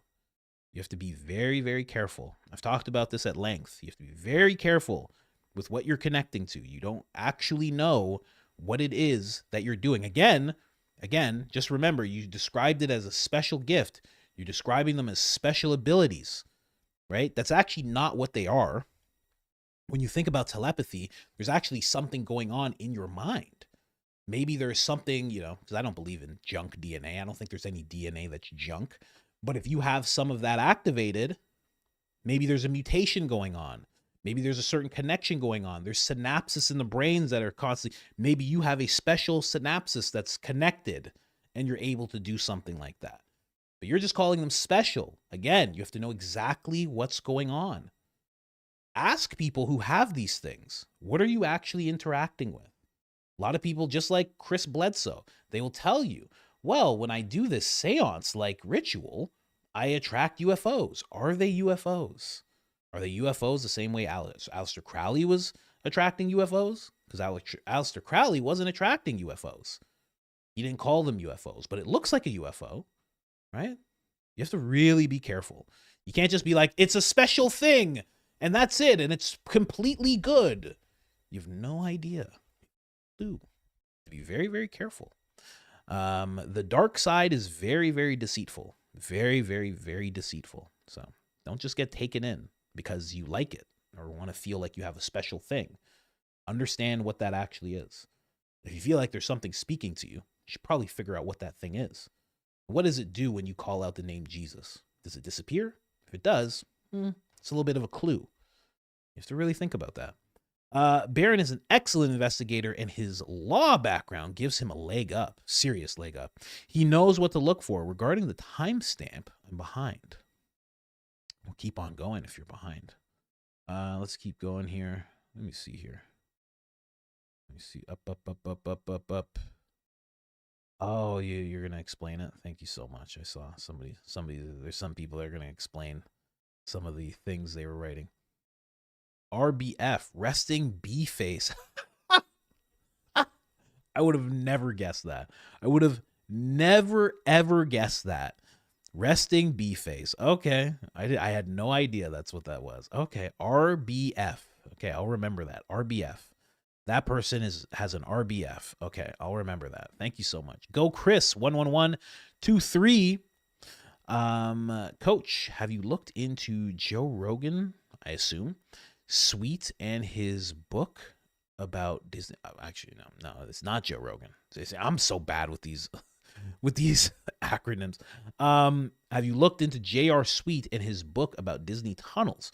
There's also E-Files Reddit doc about Jeff's driver, and also working for Romney's reveals despicable things. You're the best. Much success. That's interesting. J.R. Sweets.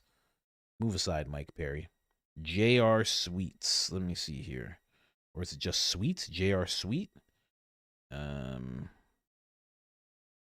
Disney tunnels. We'll look into that a little later. Thank you very much for that. Appreciate you. J-Bo. Resting itch face. Ish face. Thank you. It's been solved. Appreciate you. Okay, this is the real one. Okay.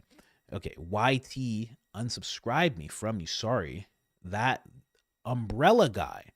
I'm a mod there. Oh, it's like a YouTube channel, the Umbrella Guy? Okay. The Addy hated YouTubers. LawTube started to break her case apart. I stepped on a bee. All right. Thank you. Thank you so much, Beaver. Appreciate that. Any translators in the house, ladies and gentlemen? Please peruse Pyramid of Power. Peeps. You keep bringing that up, and I keep forgetting to look into it. But I really should. Especially with how many times you've brought it up. It has to be something good. Schedule Coach for laughs. Zach for religious layman perspective. Candace for in-depth gossip and conspiracy theories. Baron for legal common sense perspective. There you go. There you go. You got your day set up there. We have a Gate Kid channel in DC now. What? Wait, what? We have a Gate Kid channel in the DC now? Really? What? What are you talking about? Really? All right, we'll check that out. No, sir. I have a deep relationship with Jesus. I've been gifted from childhood. Look at the comment. I said that. Satan always twists. Yeah, I think you could be twisted. You know why I think you could be twisted? Because of how sure you are. That's why I think you could be twisted. Especially if you just go, nope, I know Christ and nothing else can come in between me and that and blah, blah, blah. When you have that type of thinking, and then you're also like, I'm going to dabble in the occult, because that's what that is.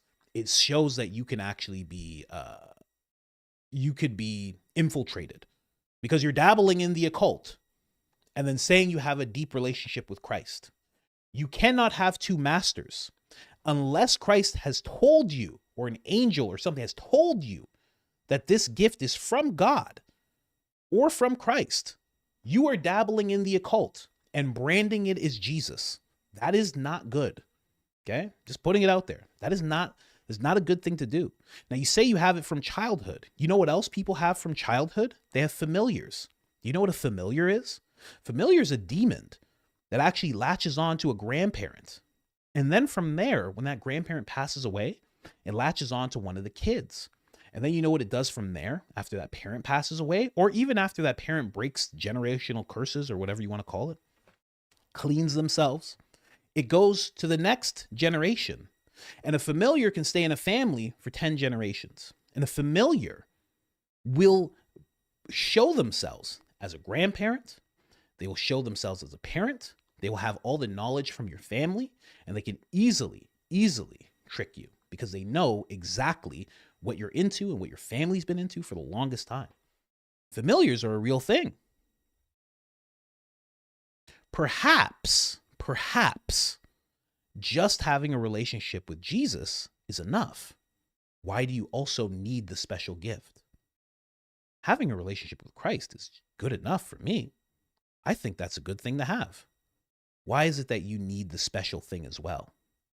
You should pick your master. I think you'd be better off that way. Do you remember the SNL buckwheat getting? No, I don't. I was not an SNL kid at all. I was a Mad TV kid all day long, but I'm sure it was funny if it was buckwheat because that's Eddie Murphy. He was hilarious, but I do not remember that. Don't tell me the person who did it's name was Tyler. Don't tell me that. And that it happened. It was UVU. Don't tell me that. Please don't tell me that. Project Looking Glass. I'm talking broader, sir. Project Looking Glass X. I'm talking broader, sir. You're deep in the occult. I can tell. You're very deep in the occult. DC, and that's why you're getting so agitated. Because if I say, hey, have a deep relationship with Christ, and that's all you need. And you're like, no, absolutely not. No, I will not just do that. Project Looking Glass. I have a gift from God. You know what I mean? Shouldn't need all that. Just saying. DC Discord. Oh, I'm never going to guess those things. I'm so bad at that. Okay, so Discord has a former gay kid in my Discord? Really? Okay. Tag me. Talk. You guys tag me. Tag me in the conversation ASAP. Let's do that. Let's do that. Absolutely amazing. Anyways, that is the last one, ladies and gentlemen. Pray for that lady that's clearly touched by the occult. If you feel to do so, please pray for her. She very much needs it. And I hope she gets better.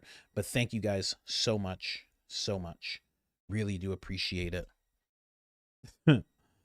Have the worst mods. Yeah, because there's order. I know. People don't like order sometimes. Inside things. They're like, why can't I just say things and just have, your channel get flagged? Why can't I just flag your channel and have it all go to hell? Yeah, I know. I stand by Whitney. I stand by Joel. I love these mods. I think they're fantastic. They are great people. I think they're absolutely fabulous. So, anyways, Thank you guys so much. It is much appreciated. As you said, as you can see, I just said bye 1,000 times. Someone else just sent a membership. Moira sends out a membership. Thank Myra. Ladies and gentlemen, let's make sure somebody actually got that. Did somebody actually get it? Okay, somebody actually did get it. I didn't want to end it before someone actually got it. Thank you guys so much for being here. We will be here tomorrow, of course, 10 a.m. sharp as always. What's tomorrow? Tomorrow's Thursday. We're coming up on that day, ladies and gentlemen. I'm getting more nervous. But yeah, thank you guys. And thank you, Whitney. We love you. Congratulations on the engagement. Joel as well. I like you guys. So anyway, I'm out of here. Thank you guys so much. We will see you tomorrow, 100%. I'll bring you a bunch of updates if Candace goes off, if Baron absolutely smashes another case, if more missiles end up getting